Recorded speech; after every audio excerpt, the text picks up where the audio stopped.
Well, hell, it's 2020. Hello, everybody. Welcome to 2020. It's your official 2020 first welcome into 2020. What? We're 4 days in? So nope, 5 days in. Oh shit! 5 days. It's 5 days in. Australia's on fire. We're on the brink of World War III. But we're here to talk about last year. I should also mention that Australia's been on fire for months now. Yeah, it's I just, know, but It's really sad over there. yeah. it's unfortunate. I feel horrible, and I wish Poor there was koalas. more I could do. Well, 500 million animals have died already. It's crazy. This is a fucking bummer way to start this podcast, but it's Do you wanna- true. It's true. You can't ignore it. It's true. So anyways, it's 2020 and we're here to talk about 2019. If you aren't aware of what's going on, this is Dry Spell Radio's Game of the Year for 2019.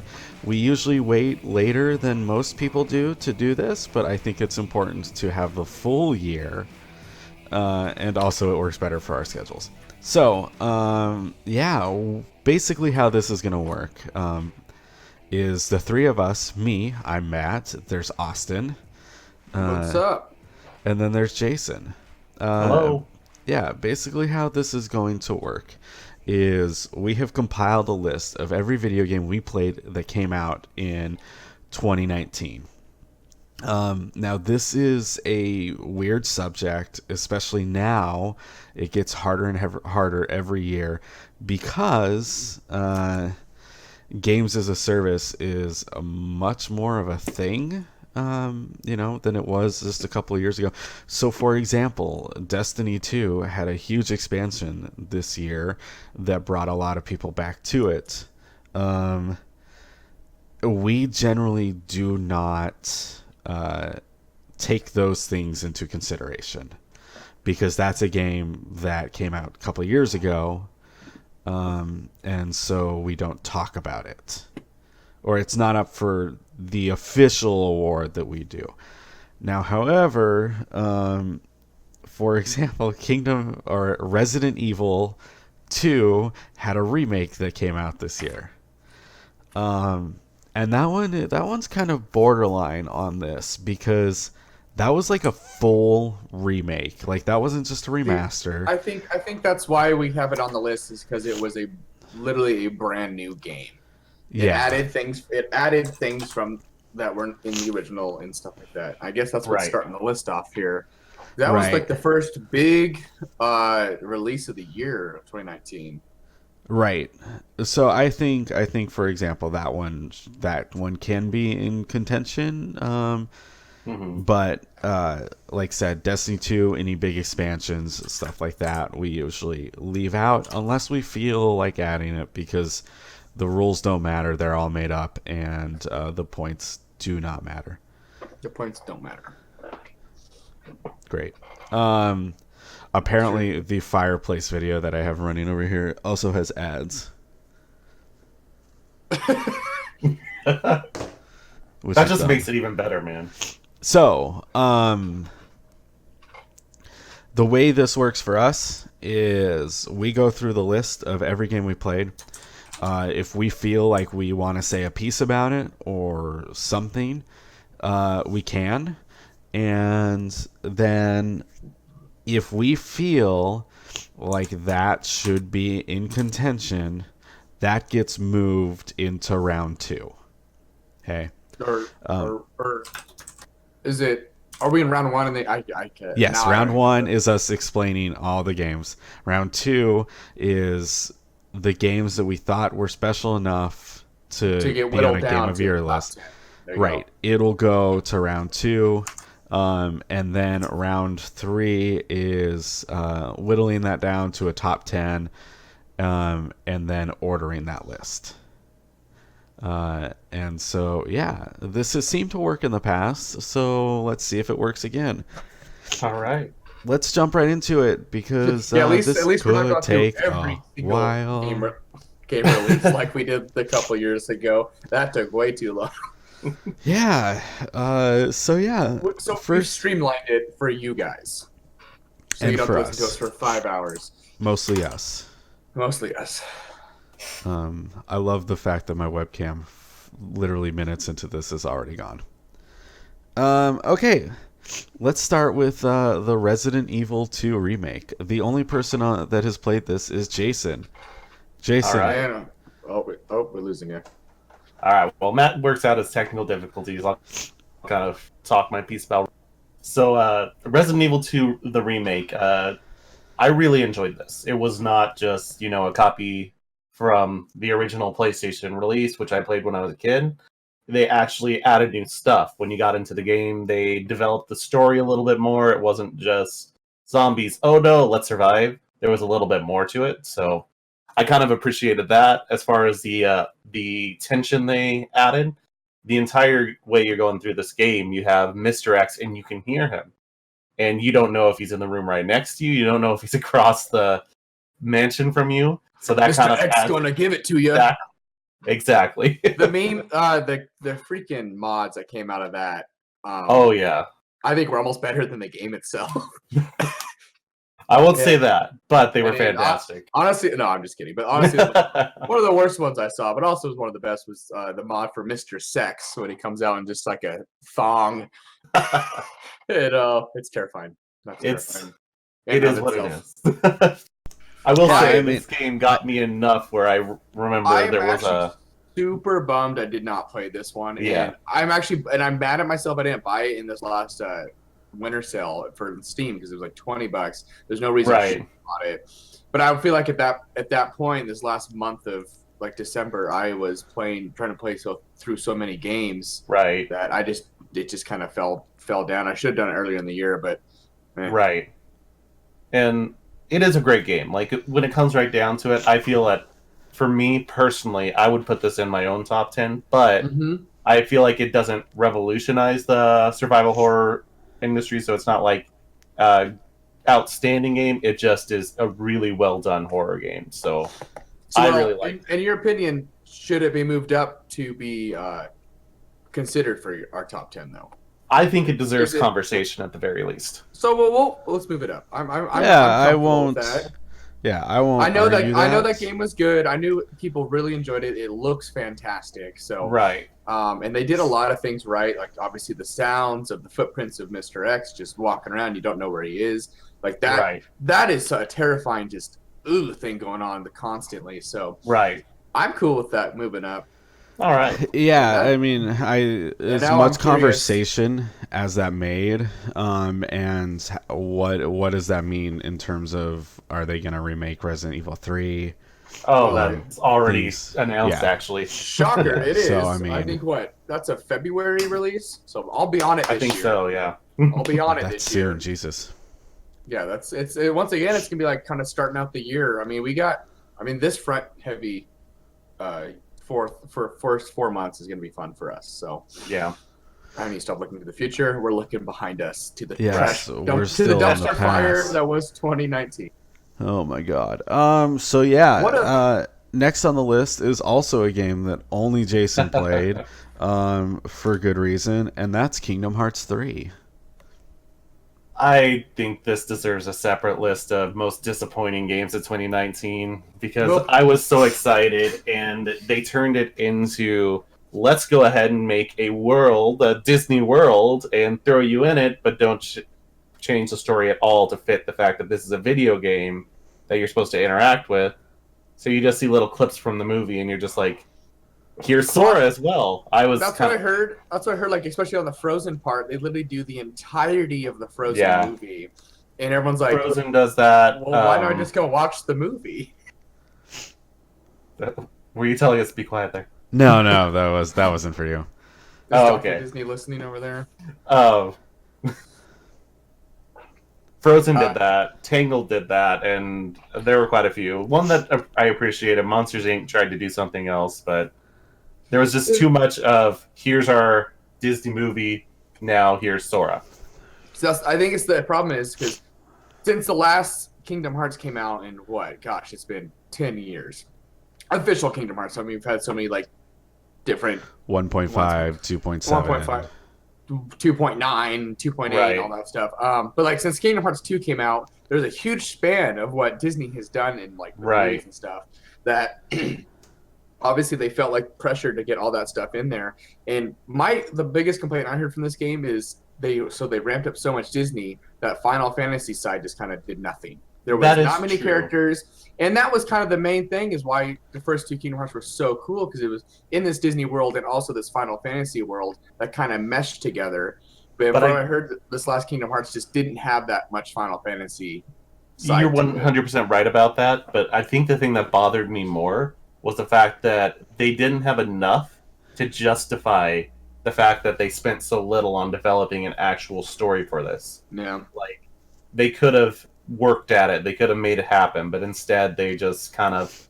I think in Drop my the ball. opinion, what happened is they went so convoluted with the story over the last 15 years that they didn't know how to end it. Oh no, I 100% agree that it's convoluted, but the thing is, the guy making the story still understands it, so he has no excuse. Like, we can sit there and work at it all this time. It's just so disappointing. Hideo Pisses me Kojima off. understands what he's doing in his brain, but no one else seems to understand. So I don't know. I'm bummed too, and this is one I was bummed that I didn't get originally because I was a huge fan of Kingdom Hearts when I was younger. But the reviews and what I've heard from this game, I'm kind of like, did I really miss anything? Or because like I don't want to taint that memory I had of Kingdom Hearts with this game, which is so unfortunate because like this was so hyped and to be like the game. You got to remember, this is the game they announced when the PS3 or PS4 got announced back in February 2013. This was the game they announced with the PS4. It makes me so sad. Because it came out this year, 6 years after the PS4 came out. So, and I guess I didn't finish the game. I was disappointed, and it didn't have enough of a hook to grab me. But I did hear there are some sections that actually have like emotional depth and stuff like that. And it makes me sad that they can do that and then just have other aspects of the game they didn't care for at all. Yeah, that's a bummer. Yeah, definitely. So, not going through? No, not Get for me me. axe. I'm totally okay with that because I think Kingdom Hearts is a garbage series. You always have, yes. So I'm cool with the fact that that's not going on. We're now into February game releases, and remember that Apex Legends, like when that dropped and that like nobody knew that was coming? Remember that? Remember that wasn't announced before it came out? This 2019 was such a... It was a long year, but yeah, Apex Legends. I think the biggest surprise of 2019, like by far. I think probably up there. Yeah, it's right up there. It was, I think probably with you guys maybe as well, but I know definitely for me, my most played game of 2019. By far. Probably, yeah. I think it's up there. I mean, it probably helped that it came out at the very beginning of 2019, but I was playing it this entire year. I mean, I took a couple weeks off here and there, but we jumped in recently too, and it's like all the content they've done. We're on their second map. They do like these events. They keep you in there. It's fresh. It's fun. I love the whole hybrid of battle royale, but with characters that have special abilities and stuff like that. Really, I think is what made it so popular, and did take a dent into the whole Fortnite scene because it was different. It was fun. I really enjoyed it. There's no building, so that's good too. Yeah, I mean, I think Apex Legends did everything right in terms of like battle royales by coming out and saying, yes, this is kind of the trend, but here's the things that we're going to do. We're not going to give you 100 players. We're going to make the map smaller. We're going to make the action faster. We're going to, maybe like make it a little less cartoony. And kind of bridge that gap between something like Fortnite and PUBG, which were, still the big battle royale contenders. Right. And then just coming out and supporting the game. And I'll be fair, like I haven't played it in probably a couple months now. But just the fact that they were so adamant about the choices they were making, And they were making them for a reason. It didn't seem random or anything like that. They were just like, oh, we have this plan, we're going to enact this plan, and we're gonna do our thing. And I think that's really super important for like what Apex Legends was and still is. Yeah, and I think the thing that we haven't talked about much, the reason that it kind of took off the way it did, is not only do you have these players who enjoy battle royales already, but they added this whole system of pinging and all this stuff that people who can't stand talking to people, they actually enjoyed playing for once. Yeah, they kind of almost toxicity revolutionized playing with people you don't know. Yeah, you don't need to talk because like the characters have enough in-game dialogue where you ping something, it'll say what you want. Like, let's go here. I'm guarding here. I'm watching here. Right. And I've seen games later this year that have mimicked that. I mean, Borderlands 3 did the same thing, kind of. Not as well, but I mean, they had a pinging system and right. That was huge. I think that's honestly when this game came out, that was one of the biggest stories around this game was how well you can play with random people without talking to them. Because I know people don't like that. I don't like talking to random people. I don't want to be like, hey, your mom hit. That's just terrible. Right. So the fact that you can do this, you can just kind of do your thing, but still be in good communication with your team. It was great. And I think I fully will support putting this in my top 10 list. Oh, definitely. Absolutely. Yeah, so. And it's going to be a game I keep playing. It's not going to be one I'm like, oh, 2020, let's move on. No, I'm probably going to keep playing this game because it's still good. It still plays extremely well. That was a thing Jason and I, when we got on recently, was like, man, just I forget how smooth and well this game plays. I mean, just the stuff you can do like a Pathfinder or a Octane or something like that. Just the movement. Just, fantastic. Respawn, I think. I mean, we got another big game by Respawn at the end of the year, but, Developer of the Year. Right. For sure. Yeah, I've moved it over already because that's definitely going to be there. Let's move on. Tetris 99 came out this year, which was also another surprise. Yeah, kind of. Yeah, it is another battle royale. Tetris 99 is super cool. It is. I really like it. I can't say I've played a ton of it, but it kind of got to the point where it was like, oh, people are getting really good at this, and so I'm like, I'm not really good at this. See, that's why when I finally got my online stuff for my Switch, it was because I didn't get my Switch till March, and I didn't get the online probably till that summer. I'm like, I want to try it, but I'm like, I bet I'm at the point where people just absolutely demolish me. So I was like, yeah. I mean, I have no reason for not playing it because I have that stuff. It would have been free for me to do. I just never sat down and did it. Right. It's pretty good. I think like what they've done to the whole Tetris thing, I think works really well. It's tough to take a formula from a game that has been around so long and kind of, mix it up. Especially last year had a really successful Tetris game, and considering that they've released two, I wouldn't say game changers, but also kind of game changers in a row, I think is super cool.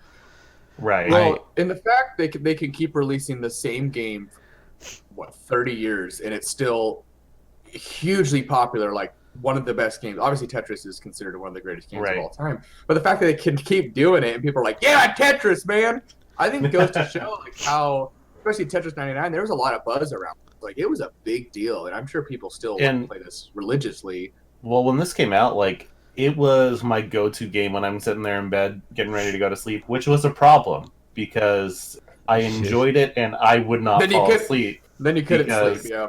Yeah. But that was I thought it was fantastic. My biggest complaint, if there was a knock against it, is the fact that there are a lot of systems in this game that they do not explain.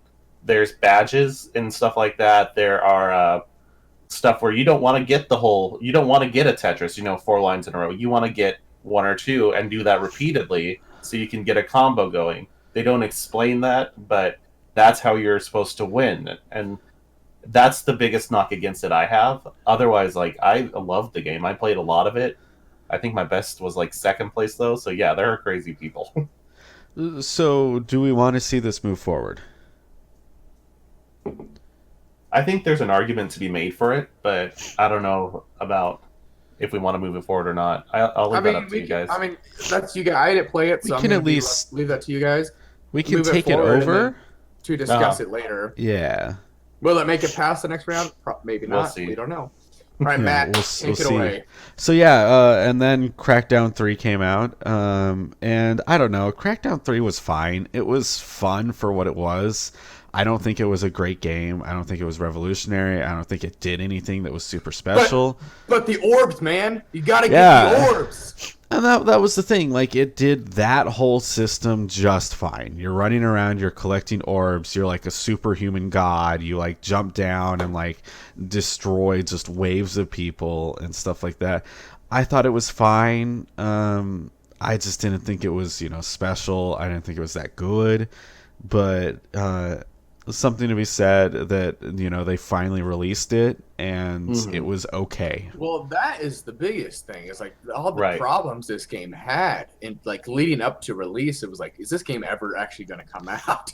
'Cause, I mean, I don't know how many times it got delayed, and then they're trying to experiment with that Microsoft Cloud, where like part of the data is coming through the cloud because it's like it was too much stuff with all the destruction to be in the game itself.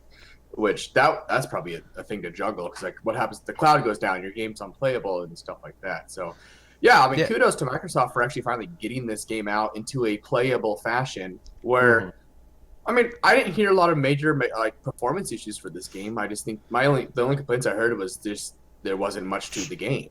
So Yeah, I it was mean, like I overall said, disappointing. yeah, I don't even think disappointing is the right word for it, because it's exactly what I was expecting it to be. Okay. It was basically just more Crackdown, and that's the thing. I think we're just maybe past the point of Crackdown. So I don't know. I need justice for Terry Crews on this one, because Yeah, and Terry Crews did a fine job and stuff like that. Like said, it's not a bad game. It just wasn't super special. Right. So I don't think, like, I'm not going to argue that it needs to go further. I just don't think that there's much more to say about it, more than just more Crackdown. Sounds good to me. So past that, we've got Metro Exodus, which apparently both of you have played. I did not. yes. So unless you want to start, Jason, I was just going to take it away. Well, I'll just say quick because I think you played more of it than I have. I liked it. It was really fun. It was a really interesting story. There was just something that didn't grip me to keep playing, and that's what I feel like a lot of these games this year have done for me. Oh, yeah. And so, like, I think it was a fine game. It just got to the point where I was like, okay, I think I understand what this game is, and I kind of left it. So that's all I really have to say about it. So Metro Exodus, I agree with Jason. There was definitely parts of this game that were just so cool. I played Metro games in the past. I love the world of Metro. It's so cool. I love that like post nuclear war vibe, especially being in the Europe or Eastern European bloc. Your former Russia, or wherever you are. I'm pretty sure it's Russia, but the whole idea of like being in the metro and then you finally emerge to the surface, because the previous games you kind of like barely gone on the surface, and that's when the whole mechanics of switching out the filters and all that stuff. Oh, your mask is cracking, you're gonna die. So this game does that and kind of does ramp it up a bit, because you're actually out on the surface more, so you do have to worry about having filters and stuff like that. The whole idea. So I love the inspiration. I feel like, I don't know if you guys ever seen the movie Snowpiercer.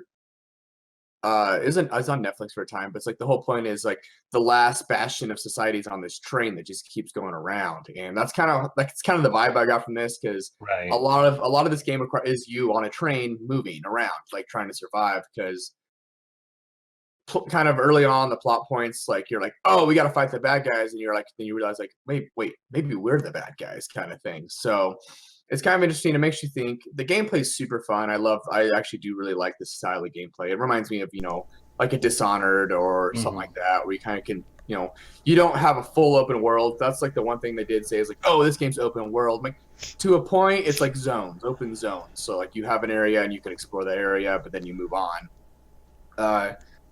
I like it a lot. The story is interesting, but like, it wasn't enough, like Jason said, to grip me really to keep playing. I didn't beat it, unfortunately. It's probably one I will go back to. before the craziness starts here in the next several months. But it looks good. It's the first game I could do with ray tracing. So, and there was a noticeable difference. Like, oh, those shadows are more shadowy and stuff like that. But also, was a game I had issues with the ray tracing. So I think they, on the first patch, kind of figured that out. Because I remember like one scene, I just walked outside and everything was just like, I'm like the wavy. It looked like wavy guys at the car dealerships like everywhere, just like little things flying around. I'm like, that's not normal. So I did have a few bugs here and there, but nothing game breaking. I'd have to reload the checkpoint and then it usually fix itself. But I think for me, I would be okay with putting it through. I think for me it probably was like the 10th spot on my top 10 list this year. So do you want it on our list? I mean, I'd be okay with putting it through to the next round. I think compared to we put if it's on his top 10 at even at the bottom, I feel like we need to have the conversation. Yeah, sure. I mean we put Tetris through, so yeah. I mean, I'm pretty sure like there was enough buzz around this game, and I think it's still worthy of being in the conversation. Right. So, how about Anthem? Put it through. Game of the year, 100%. Anthem was bad. Like I think there are very few games that have come out and I just say this is bad. Anthem was bad. It was real bad. Like such a bummer.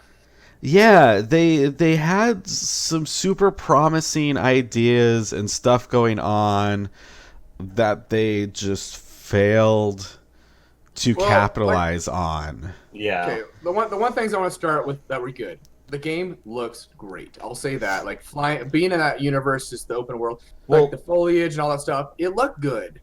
Graphically, I agree. Yeah. But when it comes down to it, like it felt like the worlds were kind of full of life. Like think about that social space. That was tacked on. I'm doing the positives here, Jason. We'll go to the negative. That was good. Okay. Honestly, I felt like the flying and all that stuff, and even some of the gunplay was actually really good. I really actually enjoyed the combat in this game. As bad as Anthem was, I actually did enjoy playing it. Was it enough for me to keep going? Absolutely not. Right. I enjoyed it for the 8 hours I probably played it for. But then there's just because there was so much just bad stuff. The story was bad. All the tacked on social stuff was bad. The fact you can't sprint when you're in Fort Tarsis just fucking killed me. Yeah. Well, and some of the insane design choices, like you're gonna spend all of this time customizing your player and your gear and stuff, and then you're never gonna see it. Yeah. I mean, yeah, you see your stuff when you're like flying around in like third person, but like you don't see yourself. Yeah, ever. you make your character's face, and then you never see it. So yeah, what's the point? And then of course it was Anthem. I think was the one that when they showed it at E3 and then to release was just a completely different game. At E3 they showed it off like it was going to be like a Borderlands Destiny thing. Like they kill the boss. Oh, I got this gun. Sweet, it's a legendary. And then the game like, well, I got a white gun that just didn't even pop on the ground. It just showed up in my inventory, kind of thing. Which I don't know. There was so many things on Anthem that just. Ugh. And I mean, I know you enjoyed like the controls and stuff, but flying in that game, it pissed me off. It never worked how I wanted it to, and everything about it, for me, it was awful. It wasn't great. Like it did take for me a little bit to get used to. So I'm hoping, because I know there's rumors that they're gonna remake the game or relaunch the game as Anthem Next or Anthem 2.0. BioWare's been really quiet on that, so I mean they completely canceled all the DLCs, right? All the expansions. So I'm curious to see, because BioWare is still on thin ice after Andromeda, and then this one comes out, so people are like, "What's going on here? Do we even want a Dragon Age at the moment?" Because that was like the next big game they teased. But they're at a point where like if they don't remake this game and make it good. Yeah. Then they're basically just like people do not respect them anymore. And it's not like they can't do that. There's still room for that. Destiny did it. I mean, Destiny 1 came out with similar responses, like, yeah, the game's really fun, it looks good, but the story's total shit. Right. Whereas Anthem kind of was in that same thing. I think Anthem needs a little more work because they need to like kind of change a lot of the stuff. Like obviously Destiny had like the gun stuff right, the legendaries and exotics right, whereas Anthem didn't. So like they got to kind of restart the whole thing. At least they have some ground to build on. I think things that they need to do is kind of get rid of certain aspects but yes, I guess long story short, it does not deserve to be moved on. No, Right. absolutely not. I would argue that point. So yeah, let's keep going because we do have a lot of games on this list, and we have gone through almost none of them. Yeah. So Ape Out, which Jason has played, and I wanted to play, but I did too. I played this. Actually, I was playing it just today before we started Mhm. doing this, and oh my god, this game is fantastic. So Like, I am not even joking. I didn't know this game came out till like 2 weeks ago. I didn't even know it existed. Really? Like, why? How did I miss this game? It was big on YouTube for a while. I know it's Yeah. like has that style where people can jump in, play, and kind of have this fun time.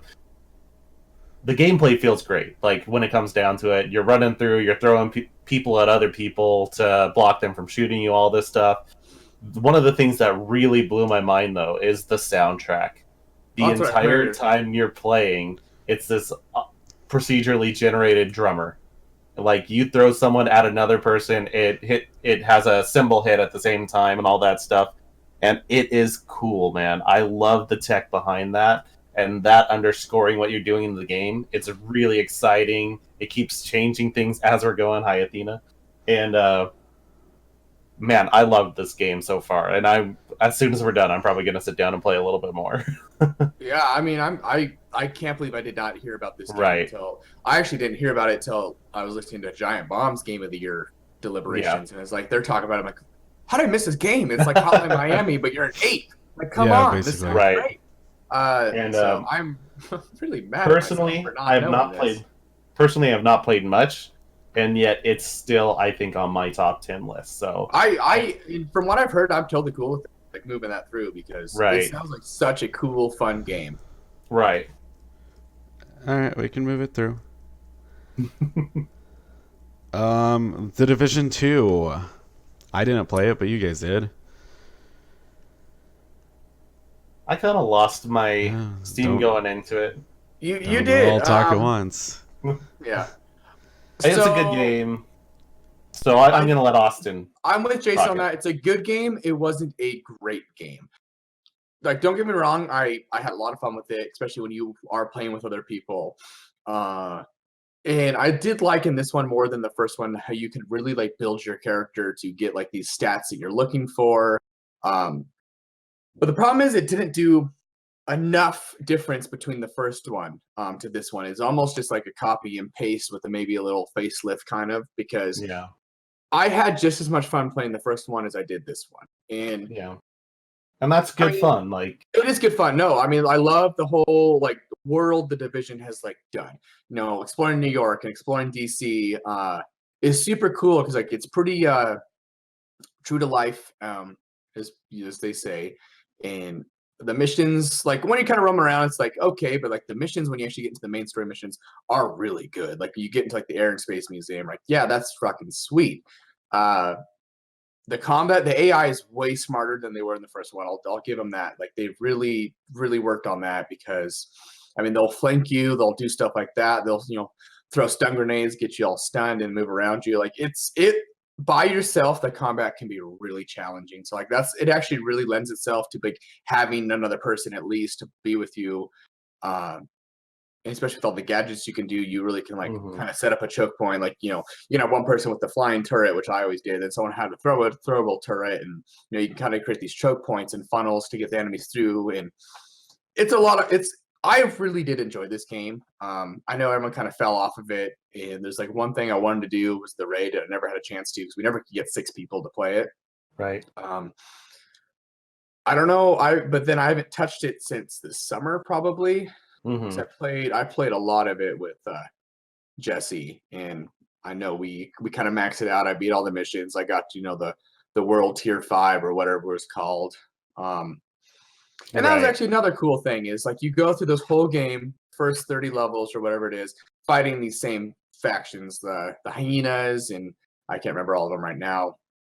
And then once you beat that, this new faction kind of rolls in and redoes all this, like I guess like the strongholds and stuff like that with them. And so it actually was a really good way to do endgame because it wasn't just doing the same stuff over.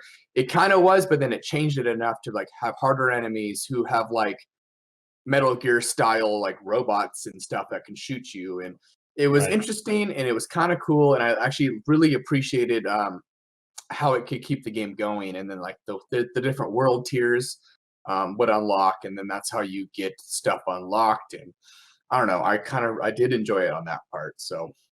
But I will say, do want to make this observation. When I started playing it, it was before Austin.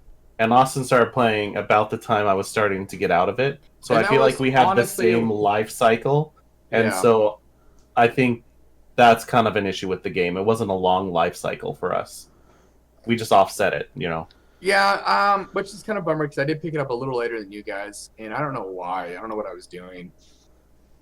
Probably still playing Metro. I don't know.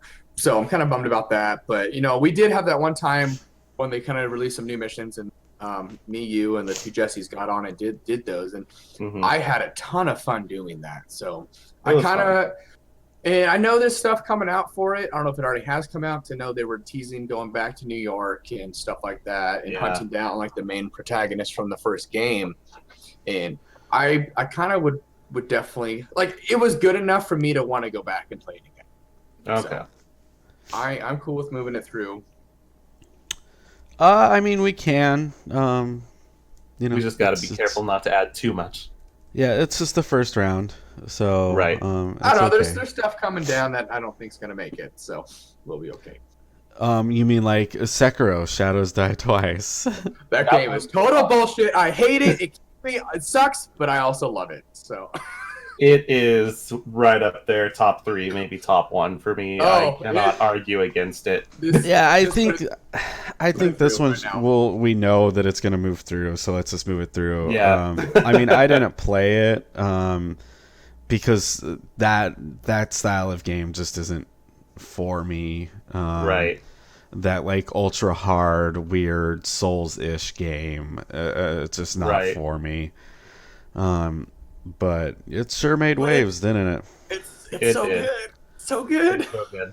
It really is so good. Unfortunately, after we're done, you'll have to tell me how far you are. We'll have to talk about that. Unfortunately, I'm not super far because I just picked it up over just the stale. So like I've only played it, like sat down and played it a little bit. But just my experience with it, I'm like, this game's total bullshit and stupid, and I hate it, but I love it. And you know, you go and die to a boss like however many times, and then you go back to the car, whatever the guy is, and get something upgraded, and all of a sudden you go and kick that boss's ass. Like it's like, wow, that was good. I feel way better about myself. So, all right, it's good. Rage 2. So Jason, you could have put an X on that because I could have technically. I just didn't feel I played it enough. Yeah, Rage 2 was one that we did our experimental game review thing on, which I want to bring back in the future. It's kind of my response is, nah, you know. There are too many mechanics kind of fighting themselves. Like it wasn't good. I'll say that. Like they were going on, you know, the advertisements for this game was like, let's like crazy in your face explosions, and then the game's like, pew pew. Oh, let's kill some people. Pew. Like, don't get me wrong, there's definitely some parts that like did get kind of intense, and you have to move around, do your little dash move, and like it was fun, but it didn't change anything. It just felt like a Wolfenstein style shooter, but not as good. Right. Because we played it for several hours, and I never went back to it. Yeah.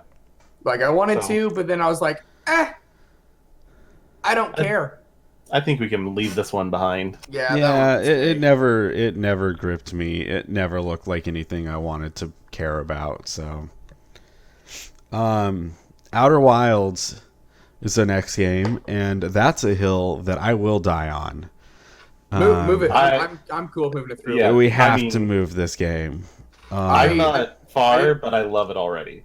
I didn't play it, but everything I've heard about it is I'm like, this game sounds awesome. It's so cool. I want to talk about Outer Wilds a little bit. I know we've moved it forward, but I want to actually speak about it. Yeah. Because what they do in Outer Wilds is really cool. So basically the premise is you have 22 minutes a run before your sun supernovas. And for some reason you keep on getting reborn afterwards, and know everything before. You're like stuck in this time loop, right? Isn't that? Yeah. Well, and that's kind of the whole point of it is you're trying to figure it out, and every time you wake up, you know more information than the time before, and so you jump in your ship, and then you try to continue from where you just left off. The game is just super, super cool. The amount of love that they've put into individual things, and like the conversations you have with people and everything like that, I think is just so well done. And it's such a hard game to explain to people who haven't played it. Right. And there's some things like the flying is difficult, but I also understand why it's difficult, because if you saw your spaceship, it looks thrown together, and so the flying is kind of like that, and stuff like that. But I don't know, like, it feels like everything in the game is thought out, and it's super meticulous. I love getting to a point in the story where you're like, holy shit, I'm learning this, like I'm getting there, I'm discovering these secrets. I just spent like 20 minutes getting to this location, and then you die because the sun kills you, and then trying to figure out the quickest way to get back so you can kind of continue from the point you just were. And every time you kind of like start to unravel a part of the mystery behind this, I think is such a special moment. It's such a cool game. I love the idea. Sorry, that I just went really quick. It's like you don't get upgrades or stuff like that to go through the story. It's just all about knowledge. Like that's how you progress. It isn't mechanical or anything. It's just the more you know, and make it. I love that idea. Like the only way to get better is by playing it and learning it. Like I think it's such a cool concept, because lately with games, like the only way to beat it is if you get that ability, or you got to level up or something. This game, I mean, that's every game, but that's why Metroid. That's why I really like. That's kind of a cool, like, different take on it. That's it. Well, the thing that I really like about this, and the thing that kind of blows my mind, is that it is 100% story based. Because like when it comes down to it, you're not killing enemies at all. There is not an enemy as far as I've seen, and so you're just literally exploring space. That's so good. I love it. That you get eaten on occasion, but I mean. You'll get there. You'll get there. But yeah, and also the music is fucking great. It's so like ethereal, and like when you meet like the people who are already out in space, like they all have a musical instrument and they play it and stuff, and just the combination of things in this game is so good. I want to just share one fun experience I had yesterday when I was playing. I went to the moon, just right next to the Earth that you're on and everything. And while I'm on there, I'm like exploring it. I'm going all over this planet. And Jason, did you find that wizard? Did you find that wizard? This is not Destiny. This is better. When I was playing it, I finished exploring, and I'm like, all right, I need to go back to the ship so I can leave and everything.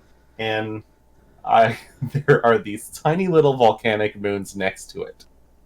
And apparently while I was exploring, one of those volcanic moons erupted and sent my spaceship launched off into space. So I'm just there staring on the moon. Oh no!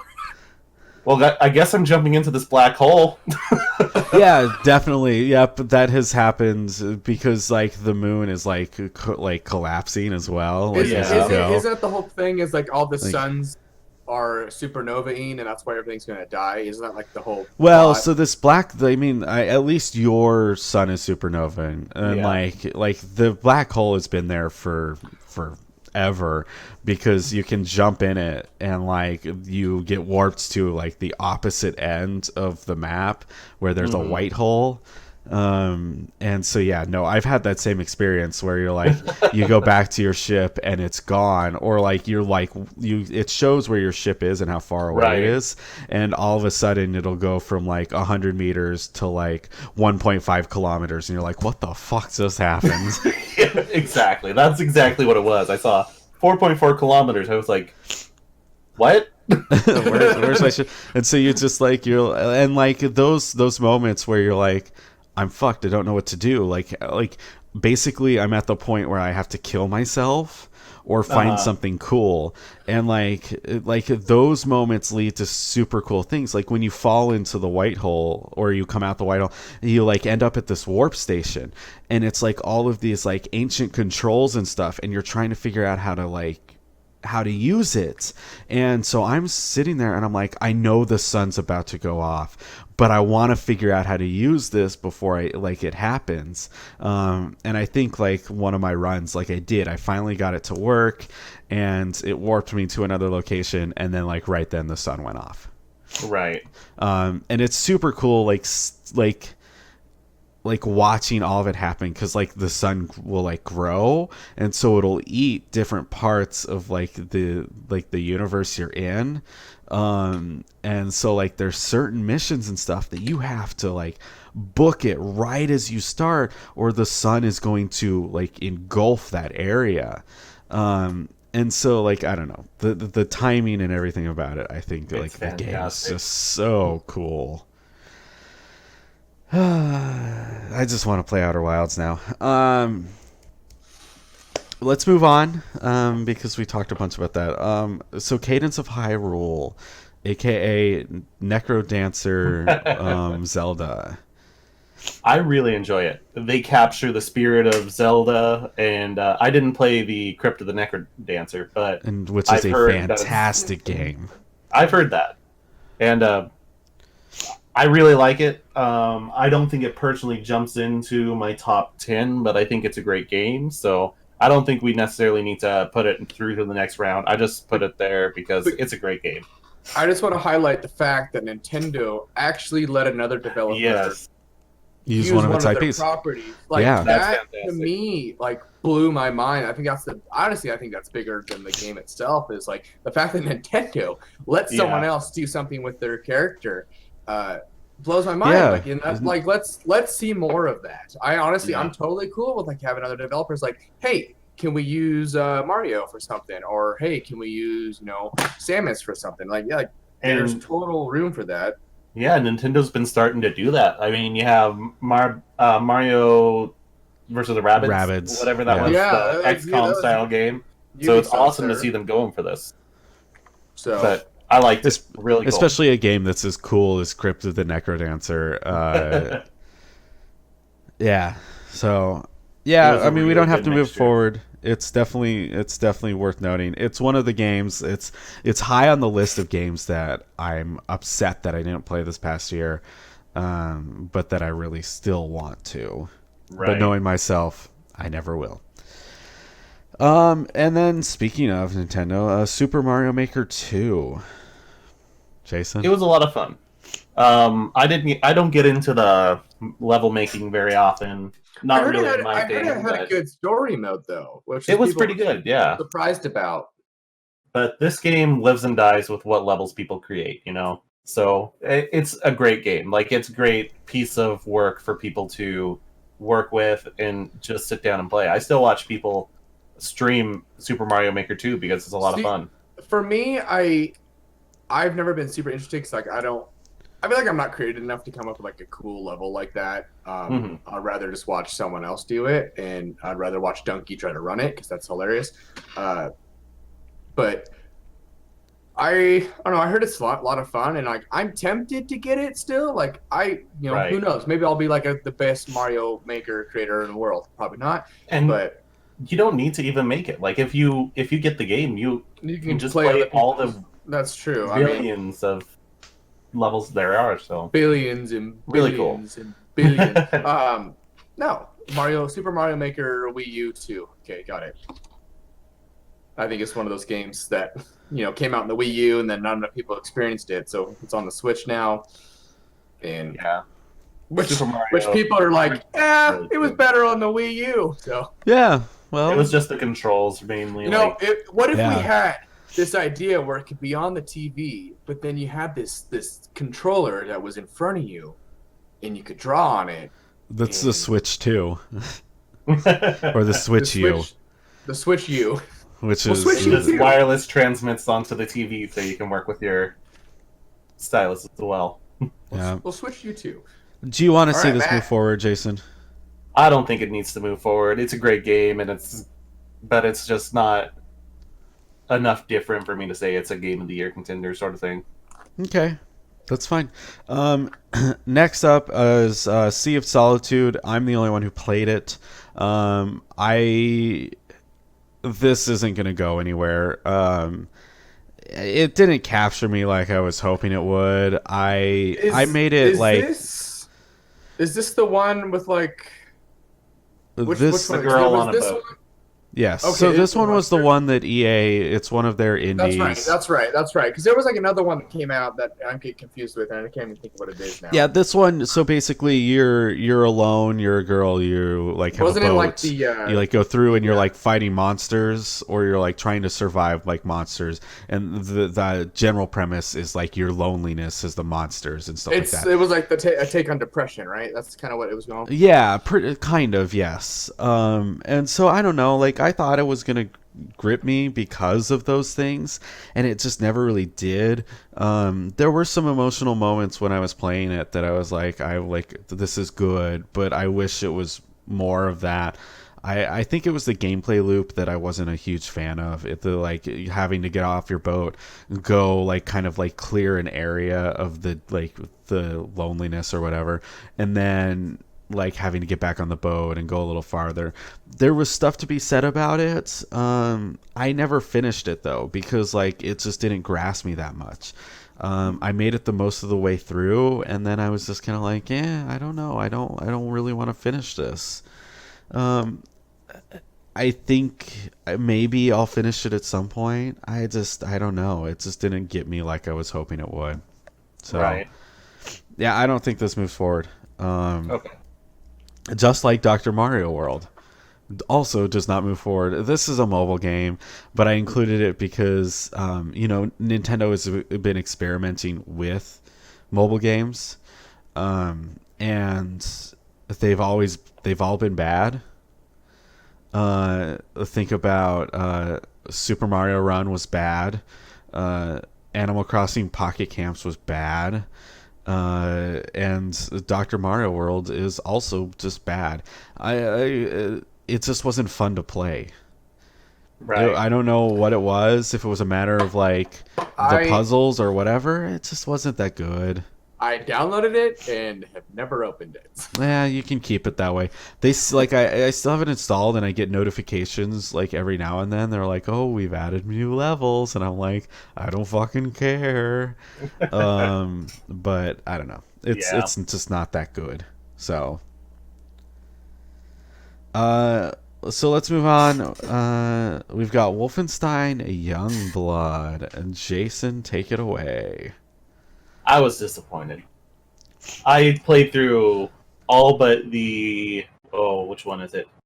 I played the main series Wolfenstein games, and then there was one DLC, not DLC, but standalone that I didn't play. Or the old one or whatever it was. Or Yeah, you know what I'm talking about. yeah. But after playing those and playing this disappointed me so much because it doesn't have the same feel, it doesn't have the same intensity to it, and That's what I've heard. one I haven't gone back to, which is very disappointing. It doesn't move on. I'll say that right now. Yeah, I mean, I think there's something to be said about them, like kind of like taking the like Wolfenstein universe and being like, oh, we're gonna do it a little bit different because this Right. isn't BJ.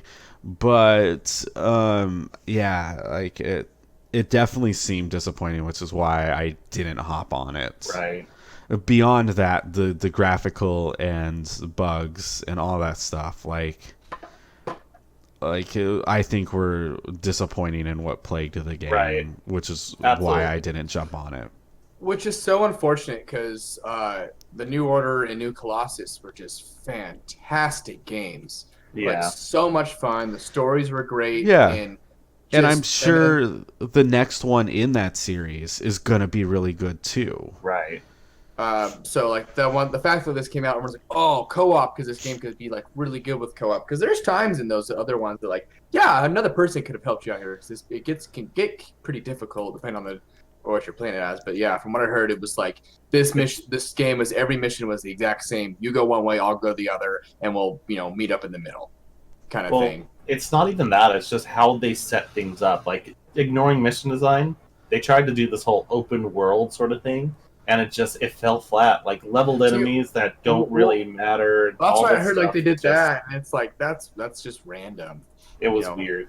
They don't add so that was the thing is like for me it was like kind of lazy that they just leveled enemies instead of like adding mechanics for them to be stronger than Yeah. like armor or something like that you got to destroy to kill them or whatever. So Yeah, they tried to open it up a lot more than a Wolfenstein game needs to be, and it just fell flat for them. Great. Let's move on from Wolfenstein to Dark Souls with guns, aka Remnant from the Ashes. Jason. So this is a game actually recently I thought I have been wanting to get back into it, but yeah, it's a game that's multiplayer, so I'm trying to get a few more friends to get back into it. So I can't move it on honestly, just because I haven't played it enough, but I've heard really great things, and I just am trying to get back into it right now. So I'm totally down to play this. I liked the look of it. I liked the idea of it. I'm not the Souls audience, but I think this was different enough that I was like, Yeah. I think I might be able to get into this. it's not as difficult as a Souls game, and it kind of has more mechanics. I mean, there was this one boss fight that was really fun, where the reason we got it is because the reason we beat it is because we found this positioning where I was sitting there upstairs, and Jesse and our other friend Tommy are downstairs sitting there, keeping him busy, kind of taking shots at him to keep his attention. But I was able to do the bulk of the damage because he's so focused on them that I'm able to stand there and just take the shots at him, and it was kind of interesting that how it was set up that way. Yeah, I think you guys might be able to talk me into this game one of these days. But Absolutely. yeah, we don't have to move it on because we do what we want. The next game, Control. Holy shit, Control. Holy shit. I have been thinking about this game. So I bought this a couple weeks ago, maybe a week ago, something like that. And I think you got it right after I did, right? I cannot stop thinking about it. It's a game. It is man. so fucking cool. Everything about it, the visuals, the direction, the fighting, the gun, I mean everything about Control No, is so cool. It's I a know lot I've of fun. talked about it, so I am curious to what you guys think about it. Because I know our last podcast, I think I did go on into it in depth. So Yeah, and like I said, I think it was on the list of games I needed to play before the end of the year, and I am so glad I did. So for me, when I sit there, the feeling I'm getting when I play it is kind of like the feeling when I played BioShock for the first time. They both kind of have the immersive sim feeling, but it's the worlds you're in. It's the amount of collectibles and shit like that are in Control is insane. and are the you amount going of through and love. reading all that? Are you reading all those collectibles and stuff? I'm reading most of them, They're and it's so interesting. bogging me down, just but they're so well I know written. there's so many, but yeah, they're so well done. It's like, Right. wow, this game really took the time to each individual little thing you can find that has a story to it, or gives you more backstory to what the Bureau of Control is, or this building you're in, or it's just what, and Well, what a premise! This building that is just ever changing. It has this connection to like the afterlife, and it's just like what? Right, and then like every time they bring you into like the void, to like train you and stuff, and like the Borg, plane? yeah, the astral plane and stuff like that. And every time I'm just like, I think it's so rad. Like I don't even know how else to explain this game other than it's so cool. Like everything about it, man. I really like this game. Jason, what are your thoughts on it? I really like this game. So I'm not as far along as you guys. It sounds like I like it so far. It has not hooked me the same way. I think I was stylistically. I was in when I walked in the building. I think, yeah, right. I'm totally with Austin. Like when they first like the direction of the opening cinematic, I was like, this game has got me. Yeah, I was like, I'm in. Let's go. The thing is, like that hasn't gripped me the same way. I think overall the controls are they're good, but they're not as tight as I'd like it. But I enjoy control. it. Right. But no, it's a good game, and I want to keep playing it. Like I haven't fallen out of it to the point where I'm like, I don't like this. I enjoy it. It's just I don't think it's gripped me the same way that it has you guys. Yeah. So this is the first game I'm gonna go back to because like I kind of got off of it because I was getting onto other games to play before the end of the year, and like with Matt, this is the only game I've been thinking about. Like, I need to go back. I mean, down to when you enter a new room and the like name of the room pops up. Like, that's fantastic! I love that. So good. Boom!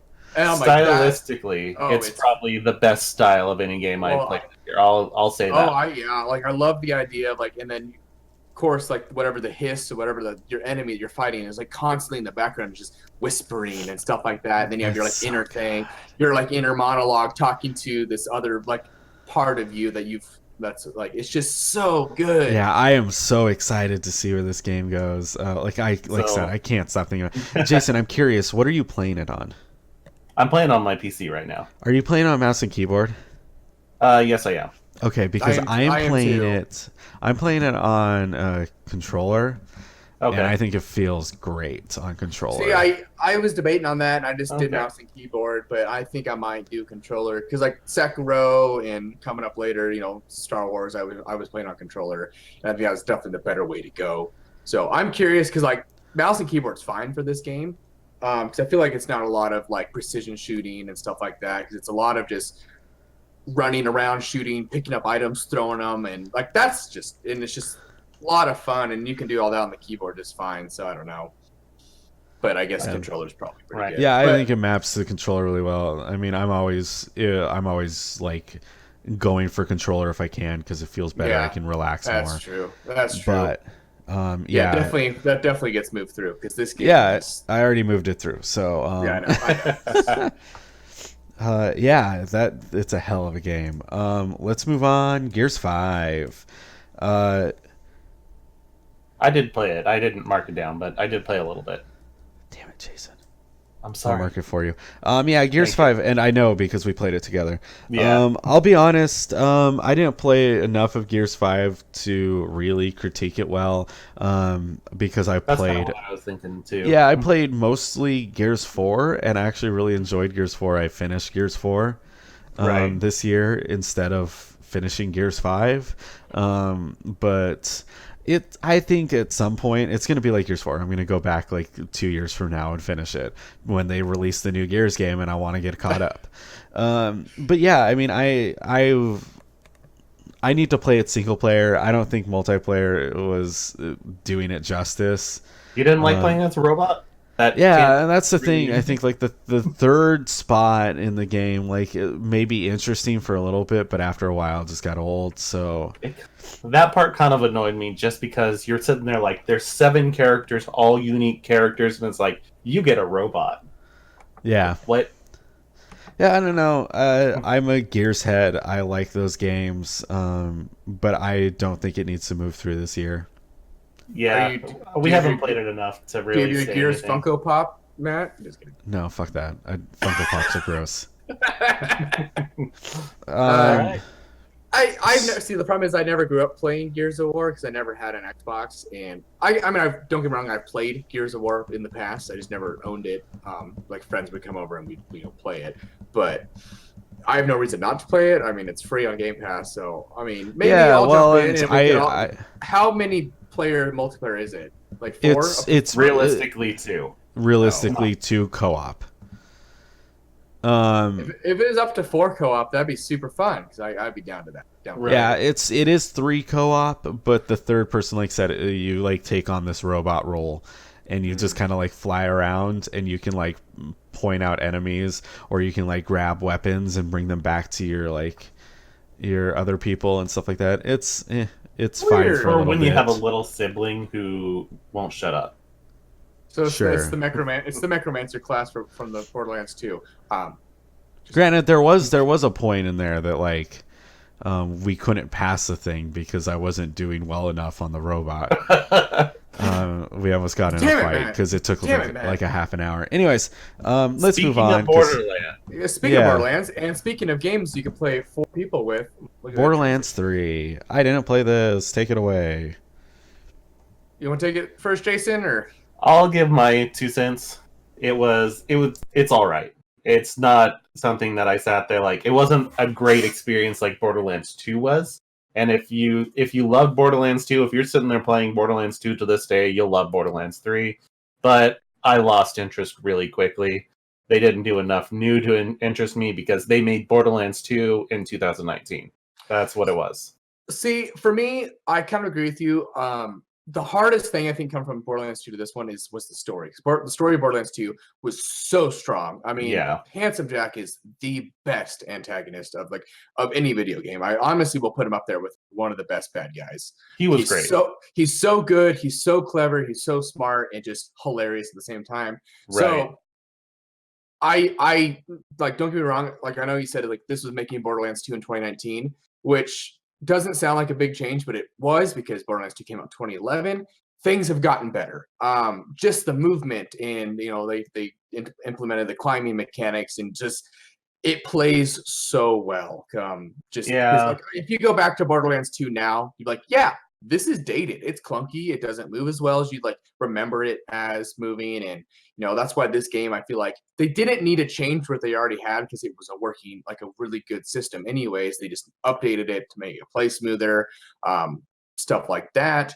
Unfortunately, the story, I feel like for me, kind of did not hit as strong. Like, there was definitely some clever things, like the whole idea of like the 2 twins are constantly streaming everything. So it's like it's taking a dig at the streaming culture, and so which I thought actually was kind of funny because it's like we're living that right now, and they're like, what's up, super fans? And it's like that's a good commentary on where we're at in video games today.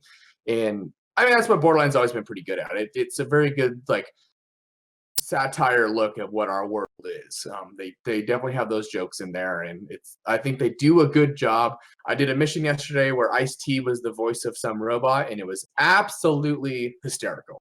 And I don't know if you got in there. You've did that, Jason. You've beaten it, haven't you? Or no? No, I haven't. I really didn't like it a whole lot. I mean, and I will disagree with you. I feel like the controls, they were too stiff for me. A lot of it just felt like they didn't push it far enough. The climbing was great, but it just did not feel like a modern FPS, and that kind of bugged me. See, I guess I just didn't feel it that way because I just felt like it was so smooth for me. Right. So I guess we're different there. I still enjoyed the hell out of this game. Like, it was still a lot of fun. I played it yesterday, in fact, so it's not like one I'm like not playing anymore. And I'll try and beat it just so I don't have as much negative to say, but I do enjoy it. Yeah, I have there are people that will play it. I know you will probably get on it if we get Jesse is always down to play it. So right. For me, I'm okay with moving it up for the next round. I don't know about you, Jason. I think it was definitely good enough to be put up, but we'll see. I liked it a lot, so I'm just going to throw that out there. We can move it on. I'm not sure how it'll end up against some of these other games, but we can have the conversation. Okay, yeah, I'm happy to have that conversation. But let's keep moving on. We're getting close. We're getting close to the end of the list. Um, Legend of Zelda: Link's Awakening. What did I you played think that, and Jason played that. I thought it was fine. I fell off. I fell off real hard from it.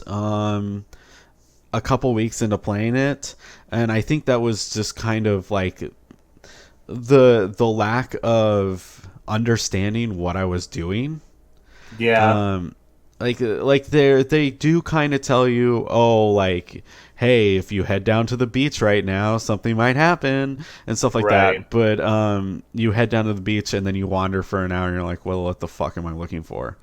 Um, I thought it was fine in terms of Zelda games. It's one that I like more than most. And I'll agree, Um, it's a great Zelda game. but I don't. So wasn't I this like a remake of one? Yeah, yes. so I'm suddenly thinking maybe because this is literally Game Boy Advance, Game That's Boy right. game, not Game Boy Advance even, and it's just reskin for the modern day. So I question if we should have this on the list because it's not a new game; it's just updated Yeah, graphics. but it's updated graphics, but it's such updated. Oh, okay, I mean, I okay, don't I'll know. get I that. mean, we don't have to move it forward because of that, but at least for me, it felt like a new game. They did a great Maybe job with it. because it is such removed from it.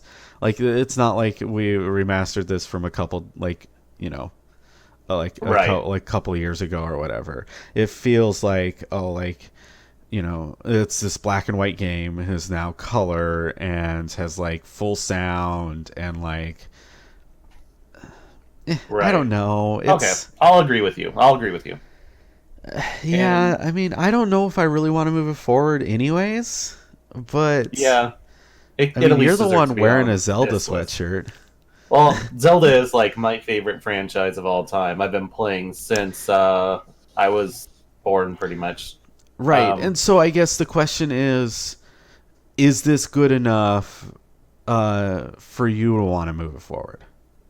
um, my big thing about it is it's a fantastic recreation of a Game Boy game. The thing is, back when that Game Boy game came out, it had a lot of archaic mechanics. Like Matt said, there's the whole you wander around on the beach for an hour, like, okay, why did you tell me to go to the beach? Stuff like that happens. But They'll have isn't that the Zelda experience?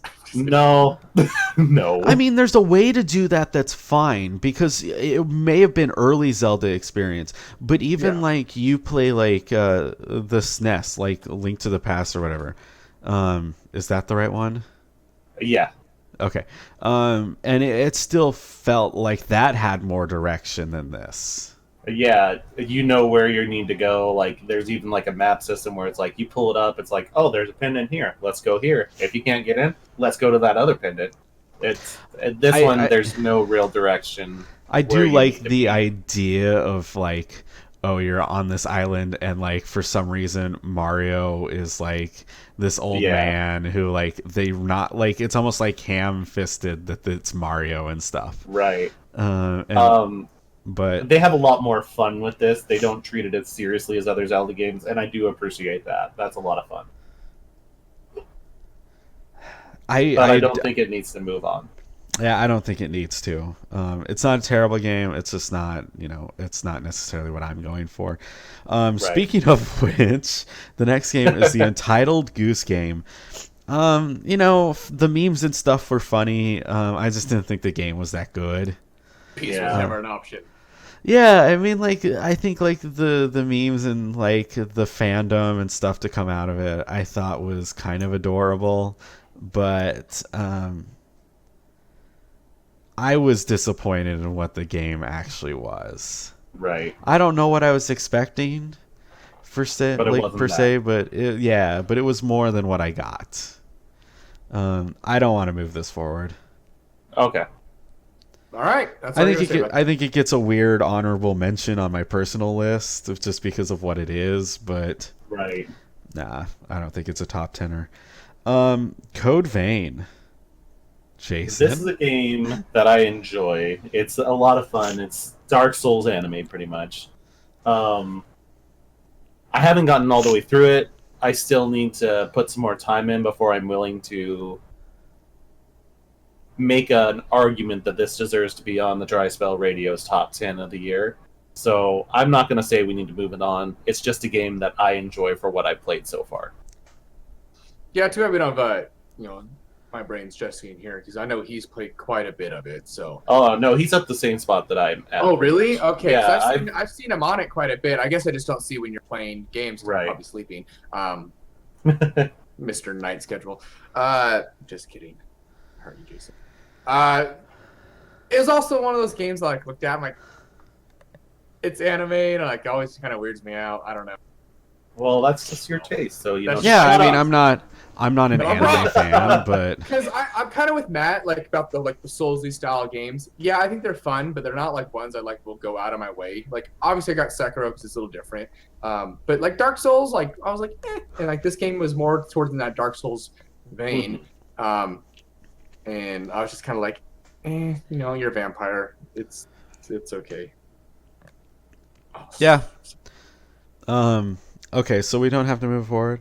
No. Call of Duty Mobile is on this list. So I love how you put that on there, and you didn't even put a check mark on it, and I yes, did. I think it was literally I was going through the Wikipedia page of every game release, and I saw it, and I was Yeah. we should probably put that on there. So I did. What I did did play you it. think? It's a mobile game. I mean, if you played PUBG Mobile, have you No. played Fortnite? It's No. like that. I mean, it's essentially you just drag your thumbs across the screen to aim and push a button to shoot, and it's mostly bots. You just go. So it's pretty easy to kill people. I think later on when you level up, you actually play real people. But the first 10 levels you're playing pretty much against only bots. So you go out of a team deathmatch game with 40 kills.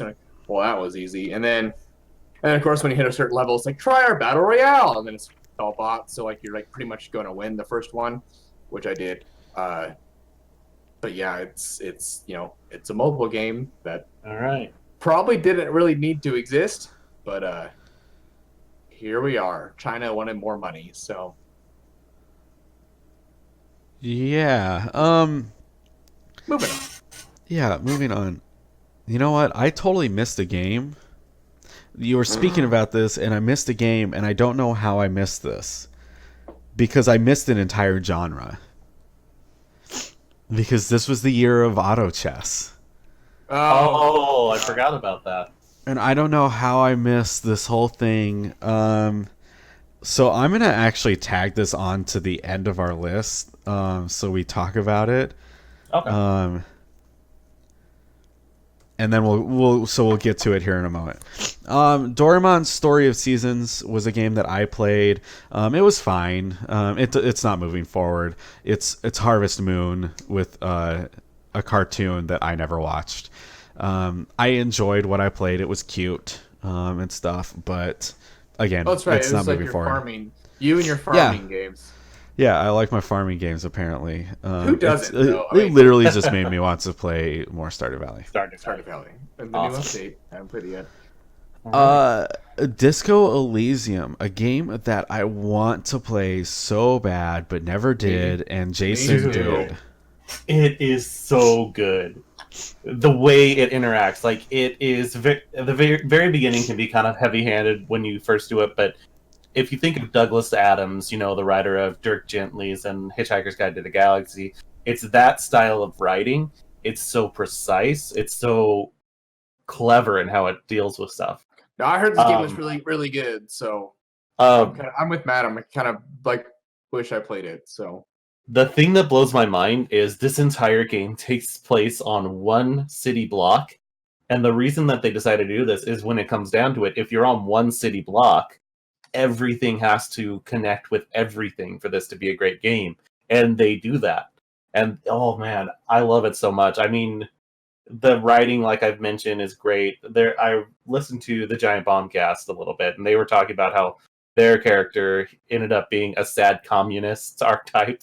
And I love that idea. I came up with the inexplicable feminist because some guys arguing with me, and I was just started arguing with him about how he hated women or something like that, even though it had nothing to do with the conversation. And it's just this bizarre writing style that I'm a big fan of. Really well made. I love it. I think it deserves to move on. Okay, I mean we can definitely move it on.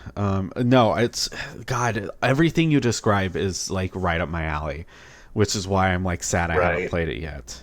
The worst part is, and this doesn't bother me, but like our friend Jesse played it, and he was just like, he's not a fan of the movement style, which is kind of like point and click, kind of if you think of the classic CRPG like Baldur's Gate or something like that. But Sure. it doesn't bother me. It depends on the person, I guess. That's just the style, you know. Yeah. Okay, let's move forward.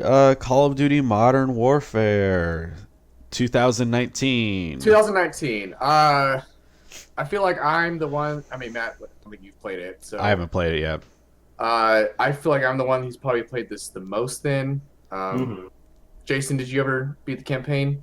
No, I kind of at the point I was like saying like it's a pretty good campaign. I haven't ever played it again, so it's That- better than most. That was my comment. Is Jason saying Call of Duty's campaign's pretty good means it's probably really good because Jason hates Call of Duty campaign, and it has. So the fact that he thinks it's really good, and I personally I thought the campaign was absolutely fantastic compared to like what we've gotten in the past, and like saying a good like Call of Duty. I know it's never like this bright shining moment of the games, but they usually always have pretty strong campaigns.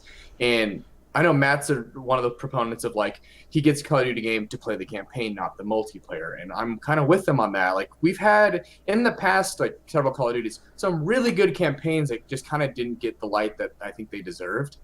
Like Infinite Warfare for one. Infinite Warfare was so good. Really good, and everyone's like, but I'm like, dude, you could like fly a ship in space and like grapple people in space. I thought it was pretty cool. It's pretty good.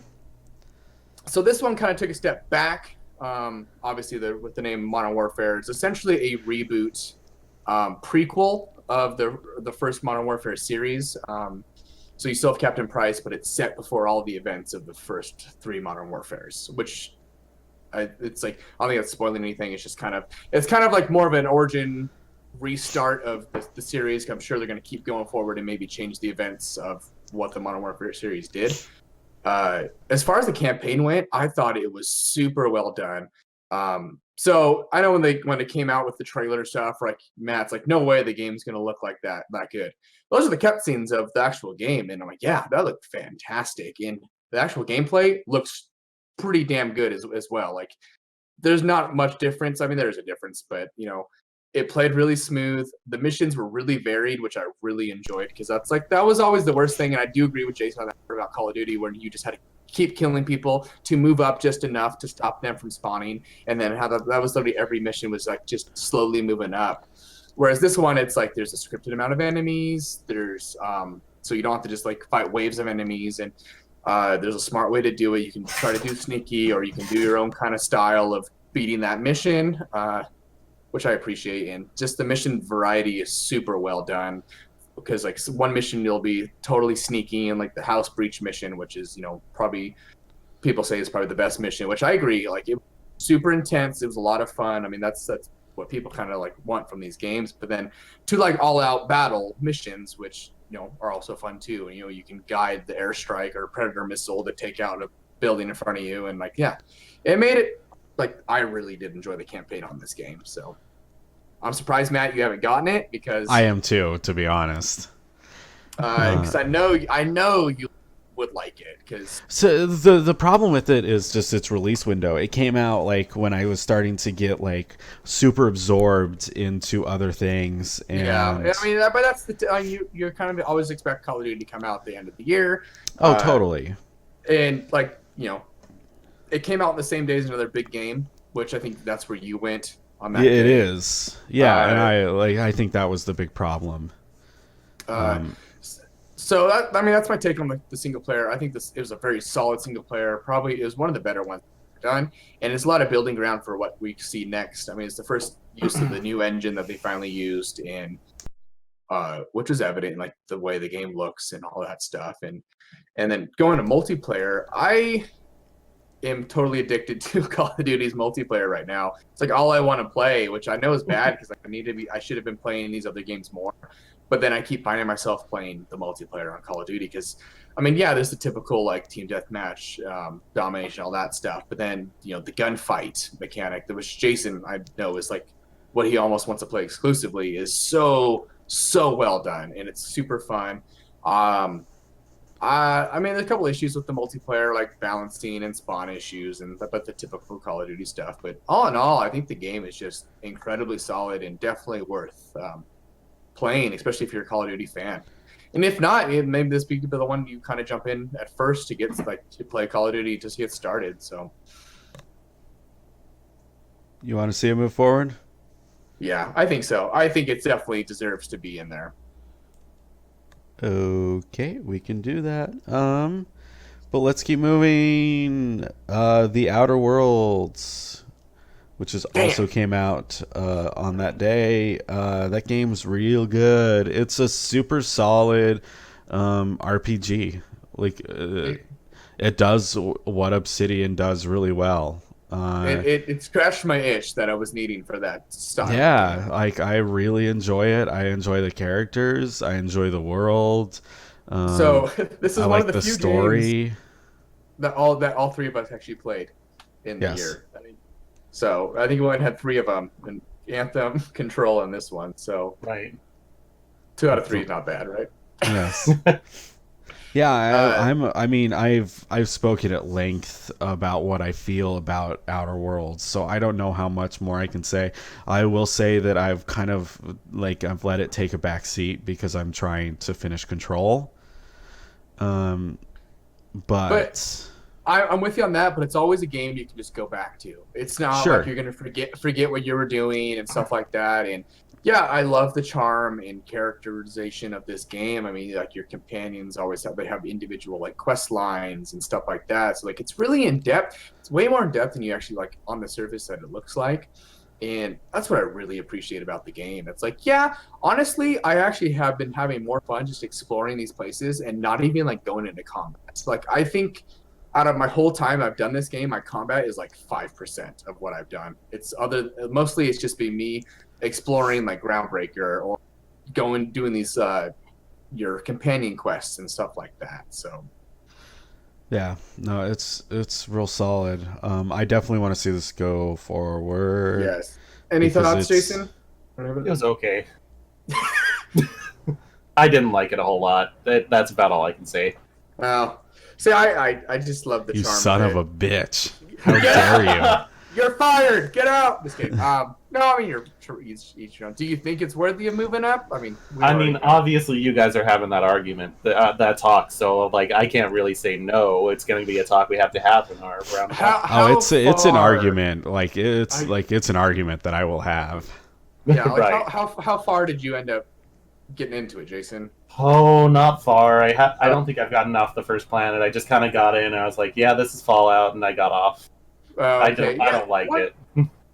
Because so you haven't had the first big choice on the first I planet, just have you? don't care about the bird. Oh, that was like the first big moment where I was like, damn. I this understand game's how they good. frame stuff. It's supposed to be pretty good, and I've heard kind of talk. Like I talked about the Giant Bombcast. I've listened to their talk about it, and yeah, it sounds interesting. It just I don't care enough to keep going. I'm just like, yeah, that doesn't sound interesting enough for me to keep going because I don't enjoy the gameplay.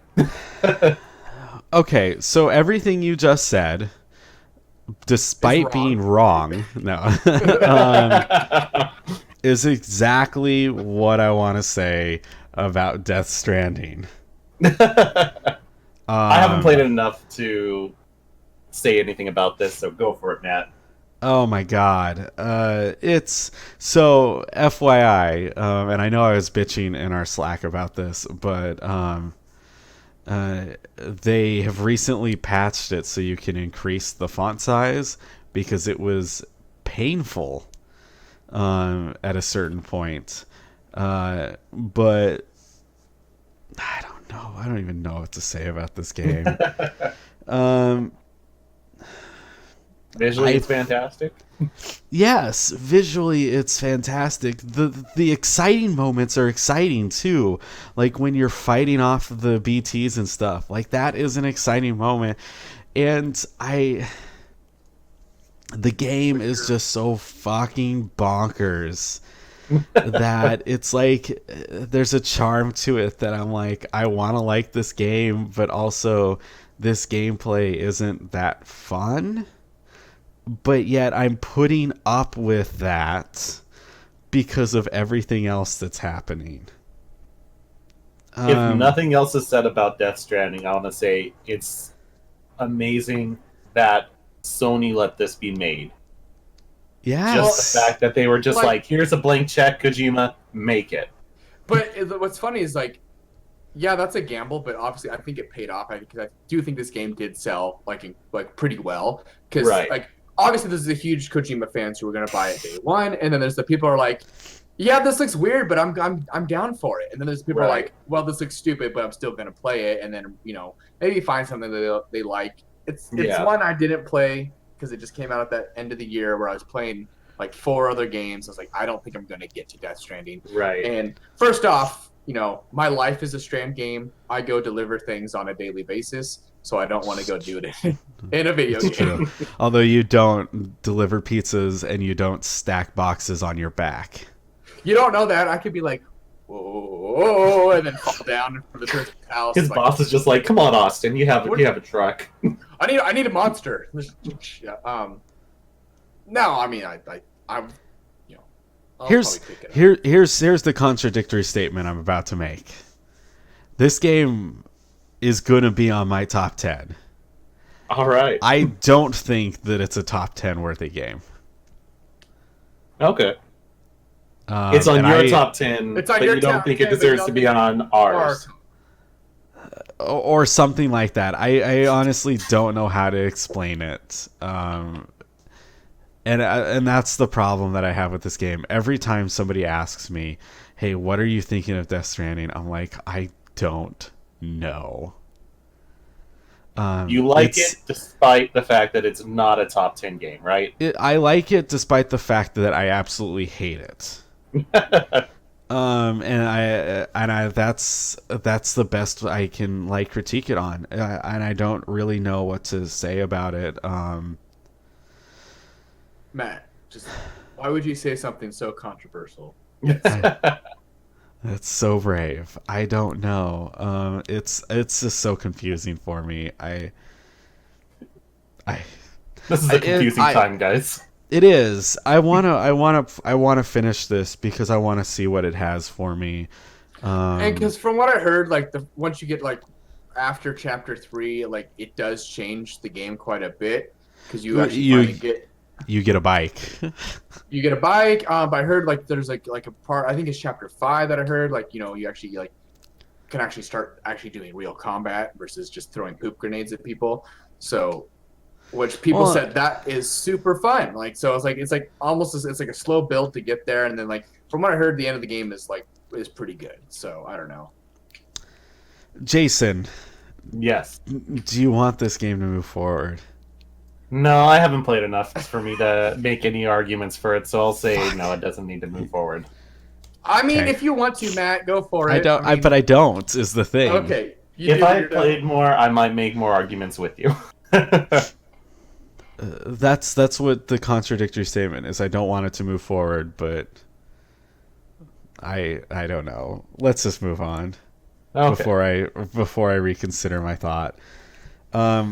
Star Wars Jedi Fallen Order. Austin, take it away. So yeah, I'm the only one that's played that, and back again. I think this kind of was a big style of game this year was the Souls style. We got Sekiro, we got Remnant, and now this one is one of those kind of more Soul style combat games. I mean, you have to do the parries and blocks and dodges and stuff to get some of the enemies. You could just mow through some basic stormtroopers pretty easily, but there's some harder enemies that you gotta time stuff. There's they have unblockable attacks. They got attacks that you only can parry.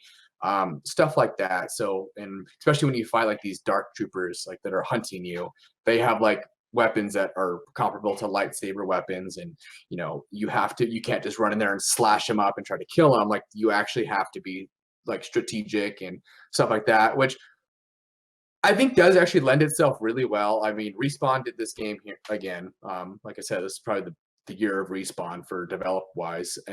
This game's really, really good. If you're a Star Wars fan, you're probably really gonna like it. Even if you're not, it's still, there's a lot to offer here if you just separate yourself from Star Wars. The combat's really fun. The game looks great. So far, the story is super interesting. I love the exploration that they have here. And like, it's like a Dark Souls, like I said, but it's like a little more on the easy mode. They have the mechanic, if you die, you lose all that experience you had for that level, until you go back to that enemy, and then as long as you attack them, you get that experience back. But if you die again in that process before you attack that enemy, it's all gone. So it's kind of like an interesting, like, yeah, you could really lose a lot, but you can always go back and get it. Which is kind of cool, especially like if like this one boss that keeps killing you, and like it kind of gives you that drive, like, oh, I can get him, I gotta go back and get my experience. And then like, so the plot is like right after the episode 3 of Star Wars, when they kill all the Jedi, you kind of cut yourself off from the Force and go into hiding. And then the opening scene of this event happens where your friend's about to die, so you use Force to save them, and then all of a sudden these Inquisitors come in and try to hunt you down, and so then you're slowly trying to you're kind of slowly remembering and learning what you forgot, and that's kind of interesting. Like, so when you get like a new Force ability, like the Force push is like one of the ones you get early on, and the first enemy I Force pushed, I was like in this giant ship that it was probably 4 stories up, and I just Force pushed a stormtrooper, and he just goes off the edge, and I just hear ding, ding, ding, ding, ding, ding, ding, all the way down to the ground. I thought it was just great. Like, it wasn't just like he's off the edge and he's just gone. Like, no, I literally heard him just bouncing down everything till he hit the ground, and I thought that was so good. And that was like one of the best parts. You jump down, they're like, stop right there, and you just poof, gone. He's off the cliff, and you're like, well, see you later.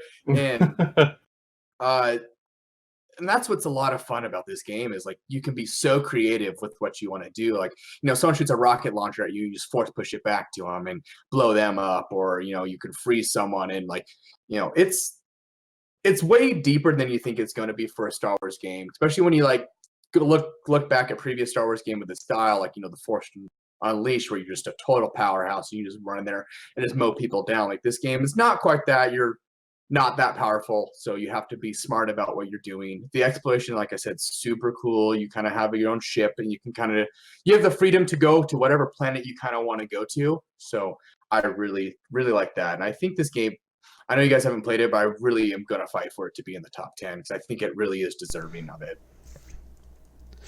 Okay, we will move it forward. And I want this to be a game you guys play in the future, because I think you guys would actually probably enjoy it a lot. So, okay. Yeah, I wonder how much of it is just feeling Star Wars fatigue that I haven't been interested in it. But from what I've heard, I haven't beat it yet, because I just haven't had time, because it came out really recently, and I bought it pretty soon after it came out, and I just haven't had a chance to actually get to the point of beating it, because at the same time I was playing Control, Outer Worlds, Sekiro, and this, so it just was kind of hard to play all 4 games at once. But from what I heard, is the story is strong the entire way through, and it finishes really, really well. So I'm excited to get to that point, and I'm sure when I get there, I'll let everyone know. But I think it's definitely deserving of being in there. So, well, we moved it forward. Jason, you played Pokemon Sword and Shield. I did. Was it Sword or Shield? I don't remember. I played Sword. Okay. And I really like it. I think it's probably the best entry to date, despite, the super fans who are pissed off because Game Freak didn't animate every single Pokemon. So yeah, I've heard of so many mixed reviews on this game, but there's going to be that, because the super fans are never going to be pleased, but when it comes down to it, I think it's actually really good. They streamlined it well enough where I haven't enjoyed a Pokemon game a lot to play it through in a long time, but I still sit down and I'll play this most nights when I'm getting ready to go to bed, just get a little further and everything.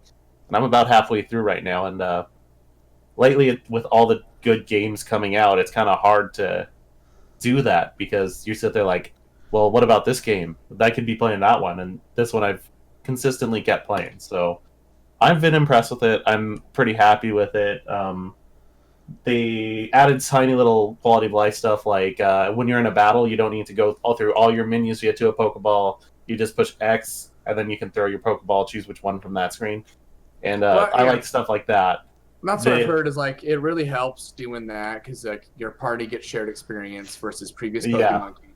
Like I remember like my experience with Pokemon was back to the original Game Boy Color games where like if you needed to level up like a Magikarp who has no attack, you have to start him out in the battle and then switch him out and then I've actually got a Magikarp which I then got made into a Gyarados just because I could have him in my party and he leveled up. So yeah, I like that. I really like that. I do like that because that was like always tedious was trying to get your whole party leveled up. And Pokemon is you only could do like one Pokemon at a time really. So like, is it equal XP to all the Pokemon or is it like no? The one fighting gets more.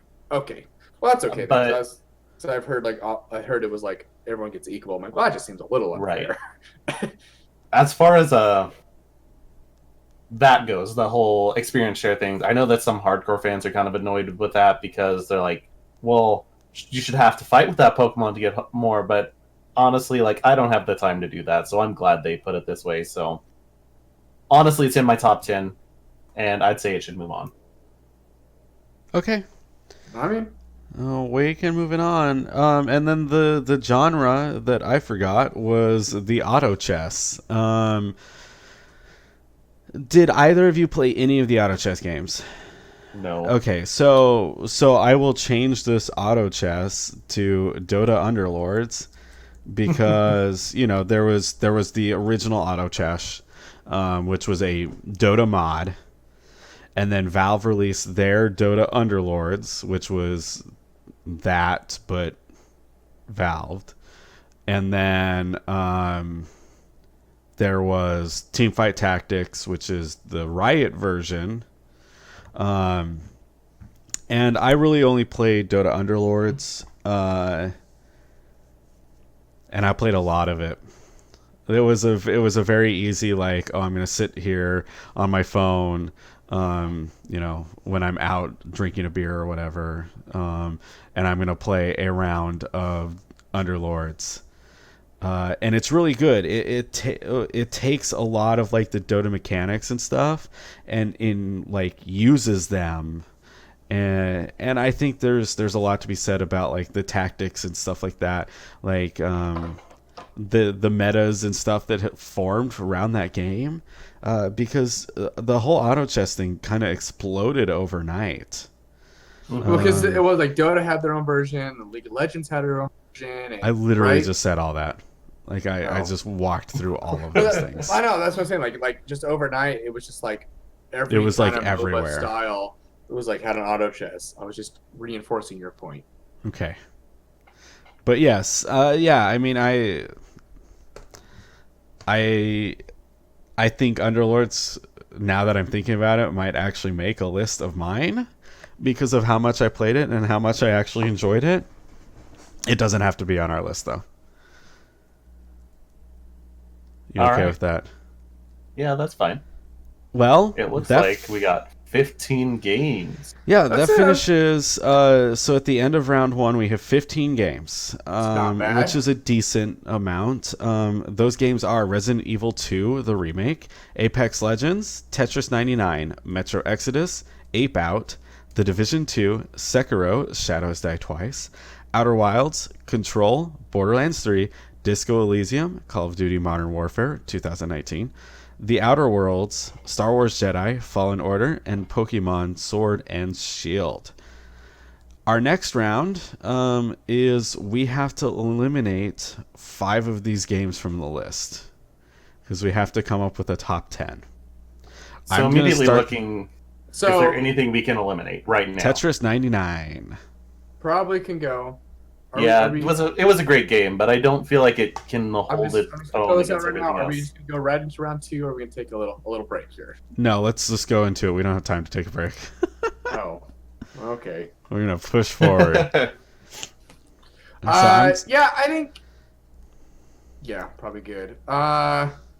Shoot. So we're not ordering them in order yet, are we? No, we're not just doing them in putting order them yet. on there. Just eliminating 5. I will make a claim that I think, even though I really enjoy Ape Out, I think that with what our list is, I don't think it needs to be on here for our top 10. Doesn't hold up. Just I mean, against since you guys haven't played, because it is on my top 10, but yeah. Like I said, there's a difference between our personal top 10s and the collective top 10, which we're aware of, but just to make sure that we know, like, right. So I think those are our only 2 definite ones that we can take out. Now we're gonna have to start having the one conversation. I'm kind of looking at maybe is Pokemon as well, but that's up to you, Jay. I don't know how much you want to fight for that one, Jason. Man, that is on my top 3. I really think it's good. Okay, well then that one's still gonna be.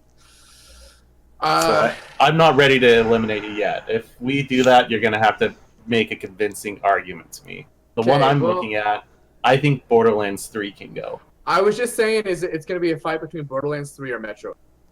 If not both of them. I mean, I obviously don't have a huge bone to pick with either of those. I've never been a huge fan of the Borderlands, period. Right. But Metro, I just feel like really didn't do anything this year. I could be okay with Metro not being in our top 10. I believe it's in mine because I only played like 12 games this year. But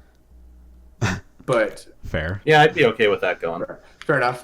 Yeah, it just didn't have enough to like really change the series. Yeah, it was fun, but it didn't like do anything that was like, oh, well, you need to play this game. And I think that's kind of what we're looking for. It's like those experiences, like, oh, this game had an impact in 2019. I think we need to maybe clarify that for people. This isn't like what we just think is the best overall game. How I look at top 10s is the game that had the biggest impact in like to me in that year.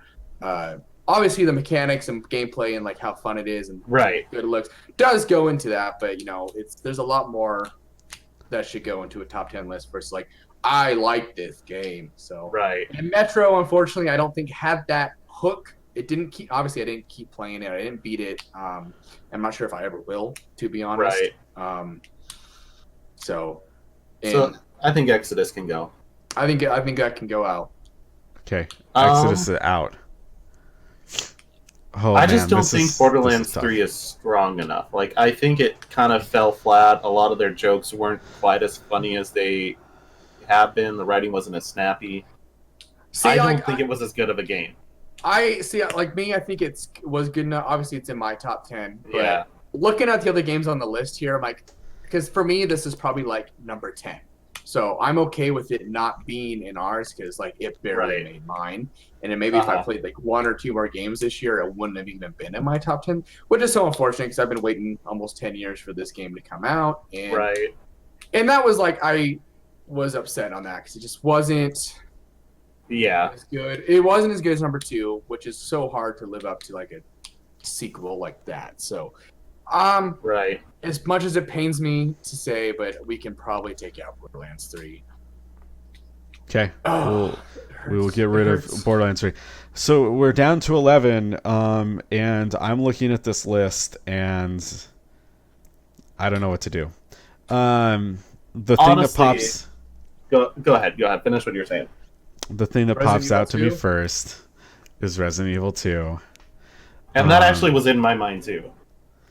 Honestly, I think we're kind of all on the same page on that, because that's kind of what I was thinking. Like, yeah, it was probably a really hell of a good game, but you know, it's got that asterisk of it being a remake, and I feel bad about like that being the thing that's like says like, oh, we want to get rid of this, but at the same time, this list, I'm like, damn, these are some strong games that came out this year. 2019 was a very strong game for video games, very strong year for video games. It was a very strong game too. It was 2019 was just a game that just was like set to hard difficulty, and you know, really had to learn. The permadeath is always there. I'm fine with Resident Evil 2 going. I don't have any strong arguments against that. I only think the only reason is because you're the only one that's played it. Maybe if I played it or Matt's played it, we'd have a stronger argument for it, which is unfortunate because it's one I did really want to play. But The only other one I would argue possibly would be The Division 2. And I'd let you say that, Austin. What do you think? It's hard because I never played Resident Evil 2, and I know I probably would have enjoyed it, but that is tough. From what you see, do you think The Division 2 deserves to be on a top 10 list? I do think so. I think it did. I mean, it was a really good game.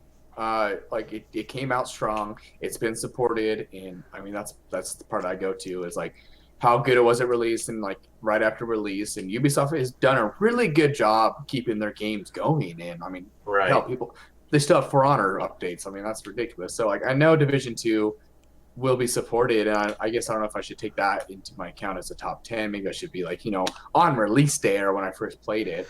Not necessarily. Well, I'm going to make an argument against that. Because, like, I played Division 2. I don't think it deserves to be on a top 10. That's how I'm feeling right now. The reason why is it's a live game, and the fact that they are supporting it, because they absolutely are. I'm not saying they're not. But when it comes down to it, like, despite that, I feel no interest on going back to it.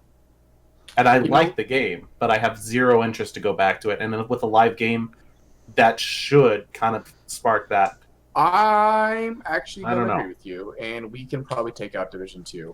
You see what I'm saying then? I do see what you're saying. Like, I had a lot of fun with the game, but I'm like, it's got to have something big for me to go back to it. And it's obviously it's going to be something big that's been added on and not the game at release. And that's, more or less it is kind of what we're doing here, unless the expansion came out in the year of 2019. Because I think Resident Evil 2 made way more buzz than Division 2 did. Right. That's kind of what I'm going off of at this moment. As much as it sucks, I think Division 2 was a really good game, and it definitely deserves the praise. Because they did a really good job. Yeah. I mean, it was a lot of fun. The missions were really good, more varied than definitely the first one, which I did appreciate. The guns are cool. I like the different idea of having more different classes, like the sharpshooter, or the demolition, or stuff like that. So like the customization and speccing and stuff was way more in depth than the first one, which is really good. Like I said, there wasn't a lot of change between this one and the first one, but there was enough to be like, I see they're trying, and I want more in the future. Like if Division 3 comes out probably in a couple of years, I want it to be like the one that has just taken all the criticism. You go into obviously a new city, and it's just that it's the one. I guess the question is, are you okay with this, Matt? Getting rid of the Division 2? Division 2. Oh yeah. I didn't like the Division 1. So I'll be at peace with getting rid of Division 2.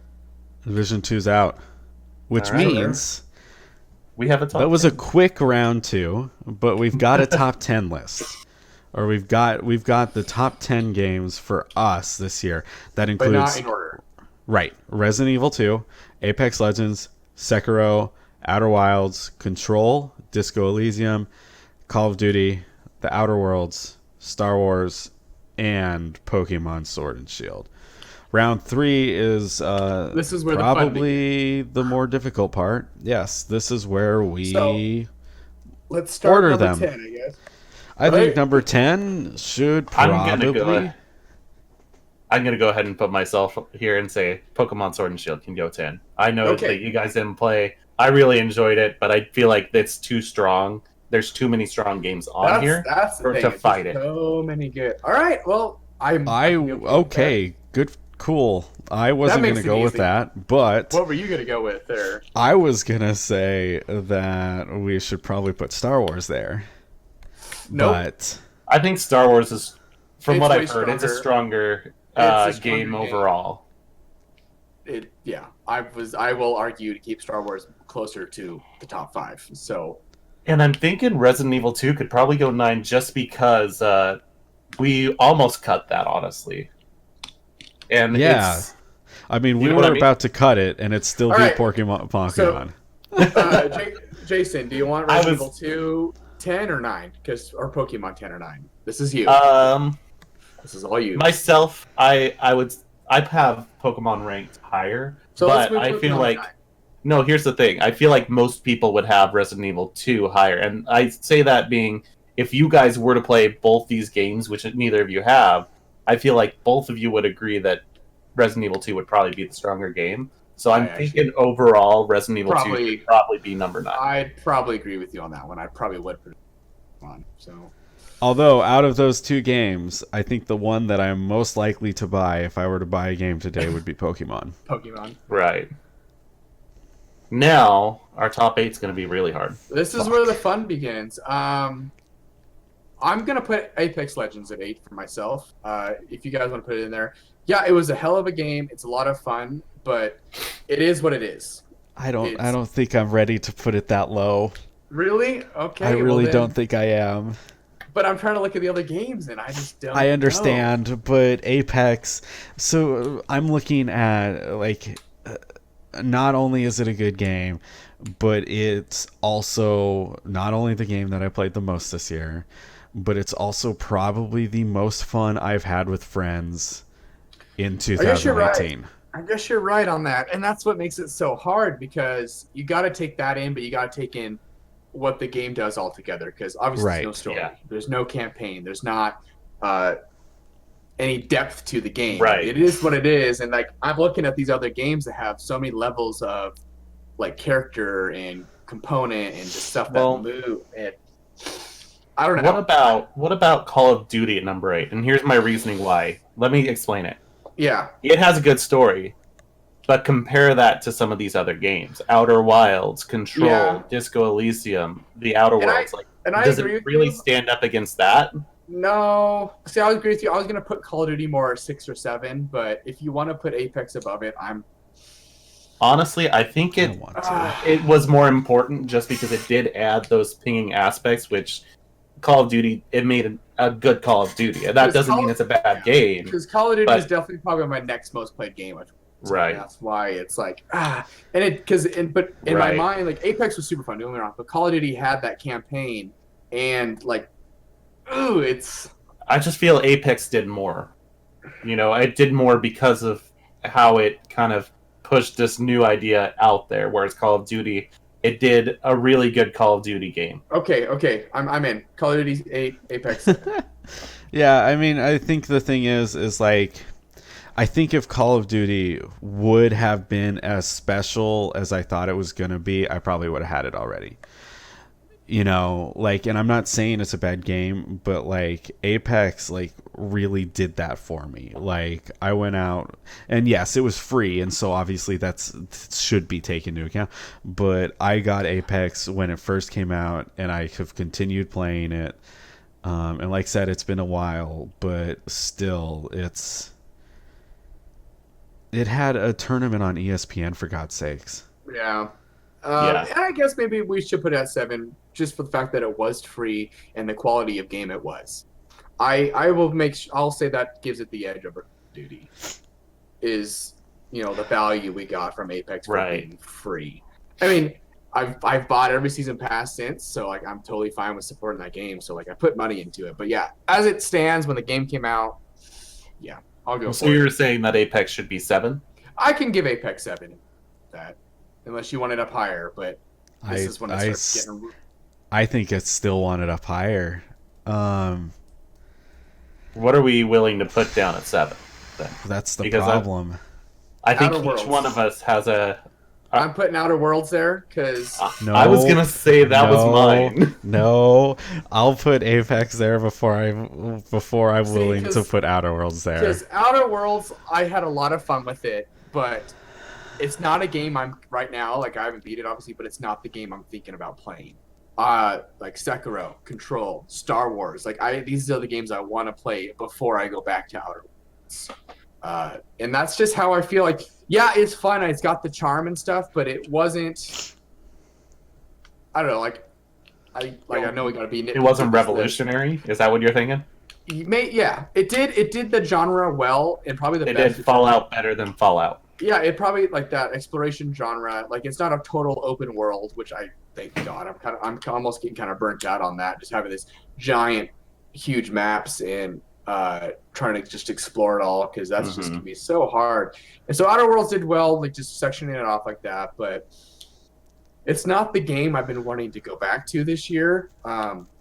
Until I've beaten these other games. So that's kind of my sense on it. Well, Matt, think about the games you're playing right now. Like you're playing Control, you're playing Outer Wilds, you're playing Outer Worlds. Which one are you sitting there thinking about going back to most? I'm thinking Control, probably the way you were talking, right?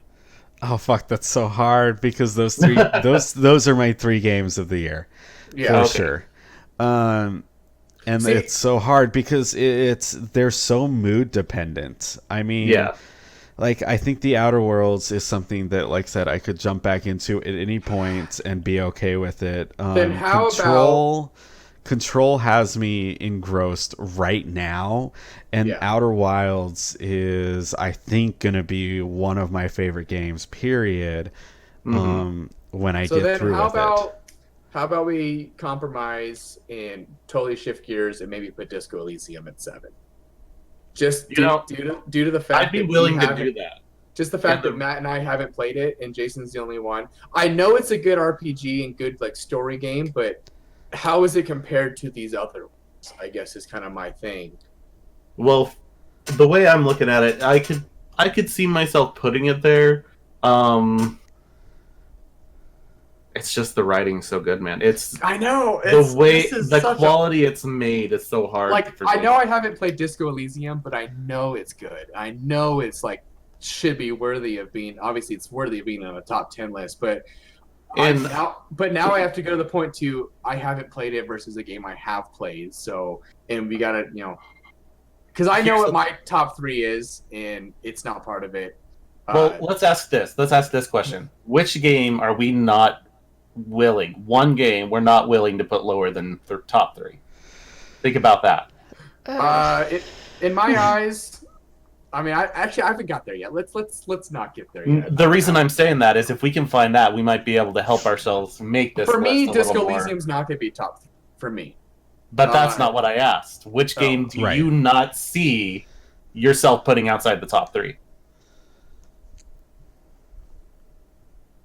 Control probably will be in the top 3.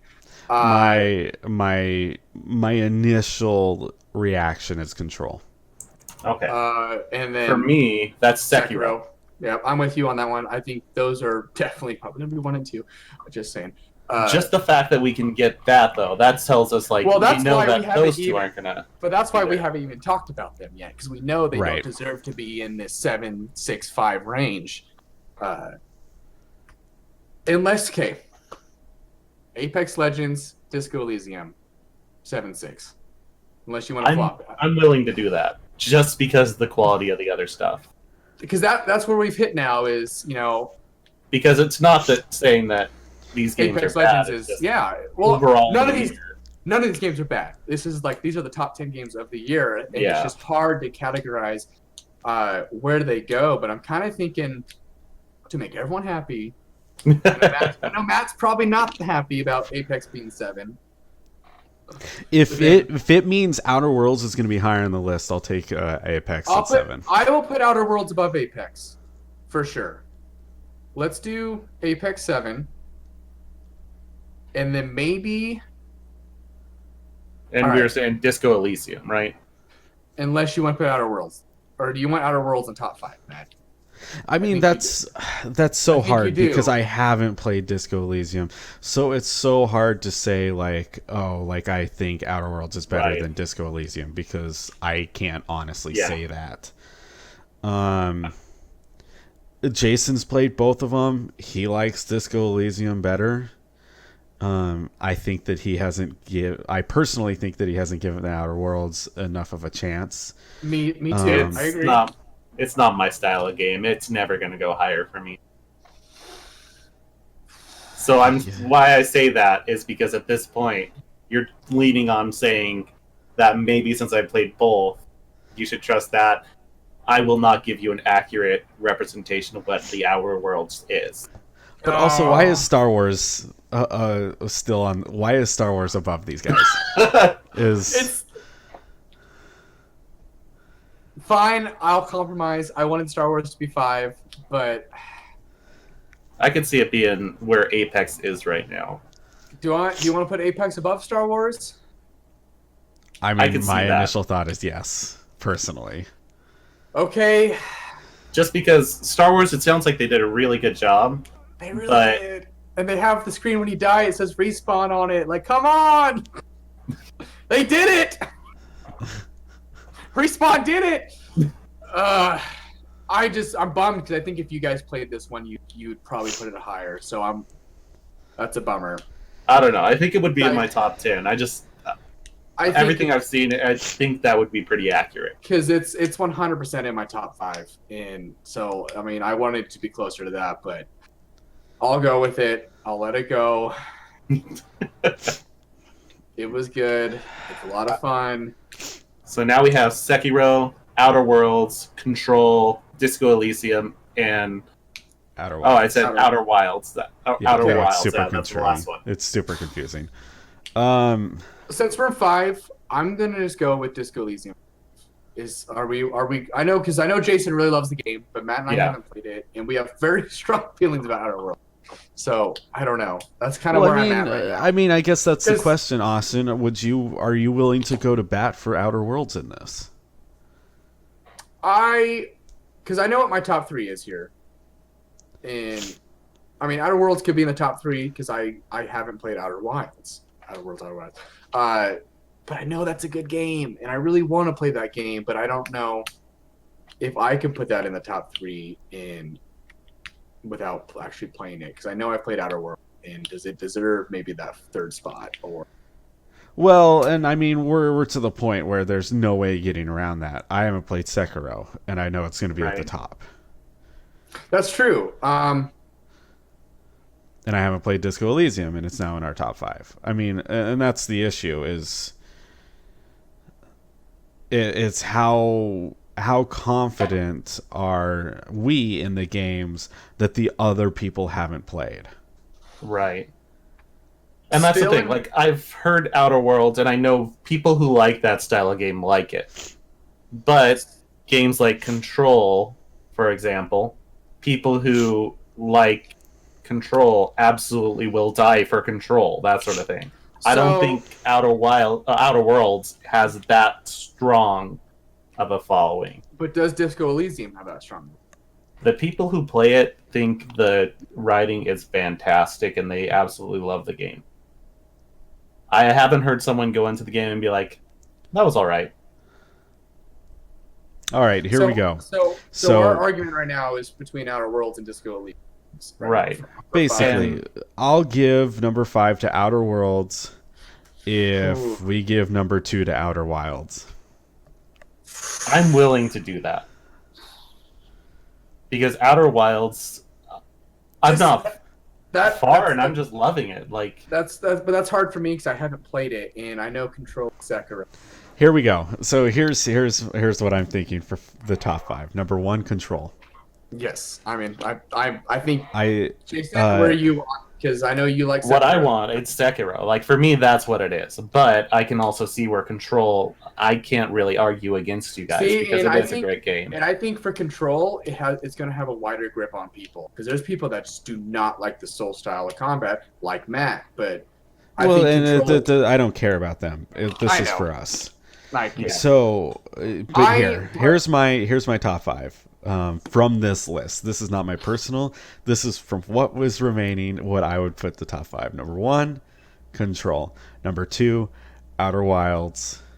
Number 3, Sekiro, and then probably 4, Disco, 5, Outer Worlds. I mean, I would put Outer Worlds I before think- Disco Elysium, but I think my only difference is I probably would That's- put Outer Worlds over Disco Elysium, but I think Jason's made a good point to keep it above it. that's what I'm saying, because but I'm in gonna my- fight to remove Sekiro from But the top 2. see, but I think in my mind it should be Control Sekiro, Outer Wilds, Disco, Outer Worlds.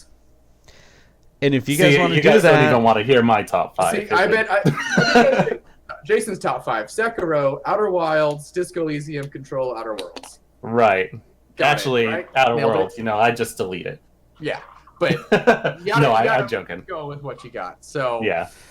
that's the problem. Is like Matt and I have Control at 1, but Jason has Control at 4 or 3. What would I say it was? I'm pretty sure you said 3. Sekiro, Outer Wilds, Wilds. Control, Disco Elysium, and then That's right. Outer Worlds. So I think we've come to the conclusion Outer Worlds is 5.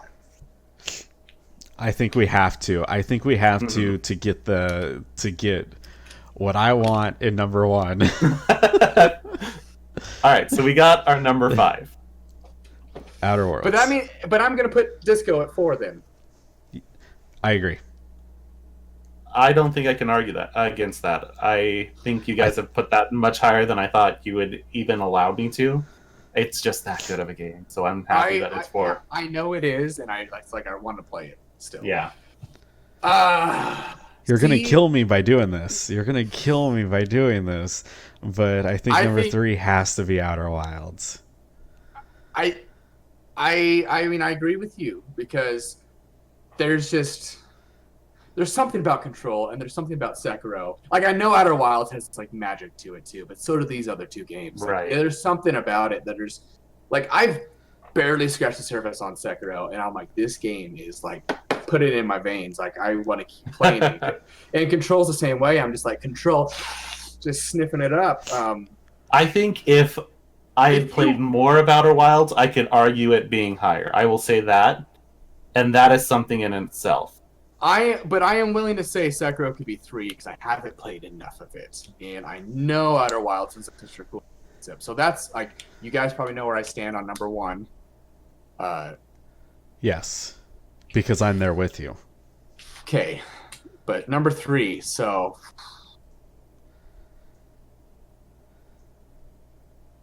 I mean, this is I feel hard. bad about overruling Jason on Sekiro being number 1. But I don't know. That's the thing, is because that's Jason's number 1 game, and if it gets put down to 3, I feel bad too. That's the thing. Like I played this game, and here's my argument for it. I'll say this, and you guys see what you want to say. When I played Sekiro, like there were points where I was stuck on a boss for like multiple hours, like going on 5-6 hours, sitting there playing against one boss. And yet I didn't give up. There are so many games that I would sit there and just kind of put down and walk away and be like, well, this is just a bullshit game. This one, I sit down and I'm just like, no, I need to beat this. It's absolutely brutal in the way it plays it, but you sit there like, this is fair. I can do this. When you get killed, you're like, well, I wasn't good enough. And it's not too often where you play a game, even Dark Souls. Like you look at Dark Souls and they'll have some enemy pop out of nowhere, knock you off a cliff, and you're just like, that was bullshit. Yeah. This one, I never felt like that. I felt like every triumph I made felt like incredible. But every loss you had, you felt like that was doable and I shouldn't have died there, kind of thing. Right. I get that. Like I love, like it's just like. And so Matt, are you comfortable with Outer Wilds being at 3? Yes. Looking at those 3 games, yes. All 3 of those games are just so good. Yes. They really are. Like I think the next game I play is Outer Wilds, like for sure.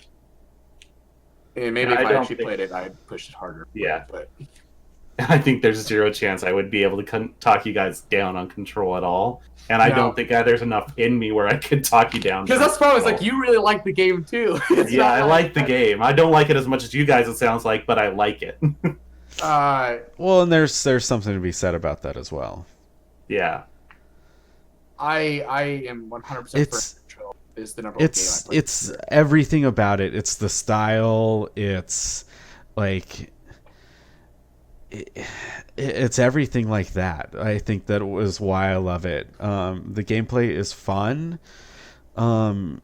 I don't think it's like revolutionary, but it's enjoyable. But it's But everything else about it. physics are good, and just like the It's abilities you the have. love of all of the collectibles and the world and the characters and the acting It's a game where and the visuals. developers really loved what they were doing and really put time into every single thing they did in that game.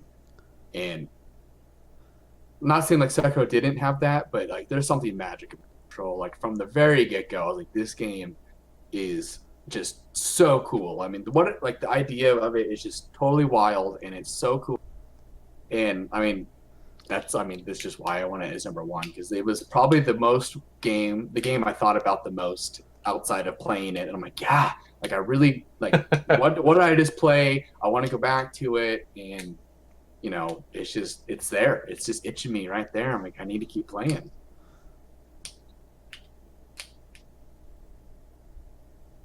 It definitely. Yeah. I understand what you're saying. Like, it's a great game. It's the game I thought about the most this year, and no matter what I say, like I can't talk down Control enough where I could say like, where I can convince you guys to put Sekiro over, because I would have to absolutely despise this game to make that argument, So I think it has to be Control and then Sekiro. And I for my limited time playing it, I believe it is worthy of being up here. So I just don't think it's had that kind of grab that gave me, because because Control grabbed me faster than Sekiro did. I think it's kind of where I'm going. Yeah, I mean, Control is from the second you step into the building. It's like, oh, this is fucking wild. Yeah, like there's no one here. You hear some random ass voices. There's a creepy ass janitor who doesn't know what the fuck's going on, and it was wild. It's wild. And then you're promoted by suicide. Yep, the gun shows Right. you. It's like, what in the world is this? Yeah, I mean, the gun shows you, man. And then you go into the astral plane, and it's like, oh, like you're now the boss, and like blah blah blah, and complete these trials, and like. But then you have a phone to the astral plane where you can talk to the old boss. Like, what? Because he's dead. And finding that phone is so cool. Oh, I know. It's just where such you a have to good game. go into the motel. The motel, and that's actually like I don't know how many times you've been to the motel, but that's like the bridge between the astral plane and the world. So I've been there probably 4 times now, doing the various puzzles and stuff, which are, I mean, like they're not too hard, but it was like which is so clever and so cool, and I just like love it. And, you're in there, and then you hear people on the outside like banging, like, "Is anyone in there? I see someone in there," and like, because where in the world is this motel at in relativity to like it's so cool. Well, it sounds like we haven't decided. I think so. I think we do. I think we have a top 10.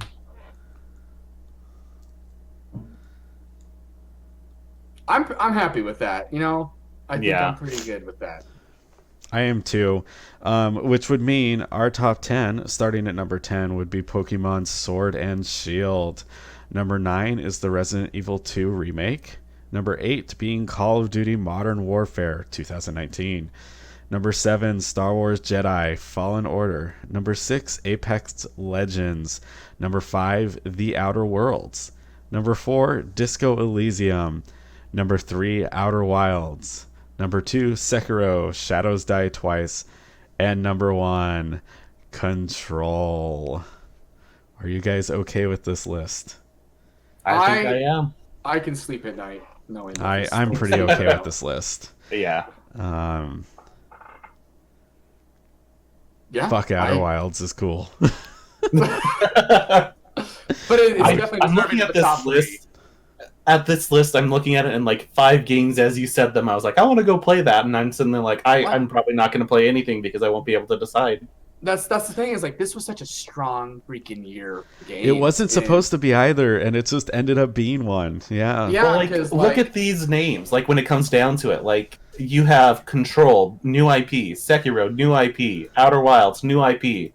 The only returning one is Call of Duty, Resident Evil, and Pokemon. Yeah, and Star Wars kind of, but yes. Star Wars kind of, but this I think is a new Star Wars because it's it's different than like Battlefront or something like that. Like it's Yeah, it's they an didn't. actual- They it's an didn't actual- just make a sequel to And a. this is the last time we got a Star Wars game like this was for what PS2 for the like that era for Force Unleashed and like unless that was Yes. PS3, but I don't remember. Like it was 3. Like I think- we haven't had a good single player story driven Star Wars game in a long. So we haven't had a good Right. Star Wars game in a long time. yeah, and that's like this one did it, and that's like Right. I'm comfortable with where we ended up. So I'm And I happy. love how our top 7 are all the new IPs too. yeah. That's awesome. Yeah. Well, I think there's something to be said about that too. I mean, Well, especially games like Outer Wilds and Disco Elysium that just kind of came out of nowhere from probably smaller studios Yeah. that like really took their time to make these games. No, I'm cool with this. We did it. we did Yeah, it. we did it. We solved 2019's problems in 2 hours. We'll see, and we're gonna see how 2020's goes because there's a lineup of games coming out here in the There next year. sure that is, isn't there? But- gonna just grab us by the freaking collar, rip us around, and oh, I'm not excited for this time next year because it's probably gonna get heated again. So No, this Or was am good. I? This was good. Yeah, This was I am they weren't therapeutic. too heated. I mean, I am Matt excited just for wanted to next kill year. me once, you know. Apex Legends, man. It's good. It's so good. We did it. We did it. I think that finishes it for the year. I don't see what else damage we can do. So yeah, that's our game of the year this year is officially Control, which I'm happy with. Well, I think Um, you forgot something.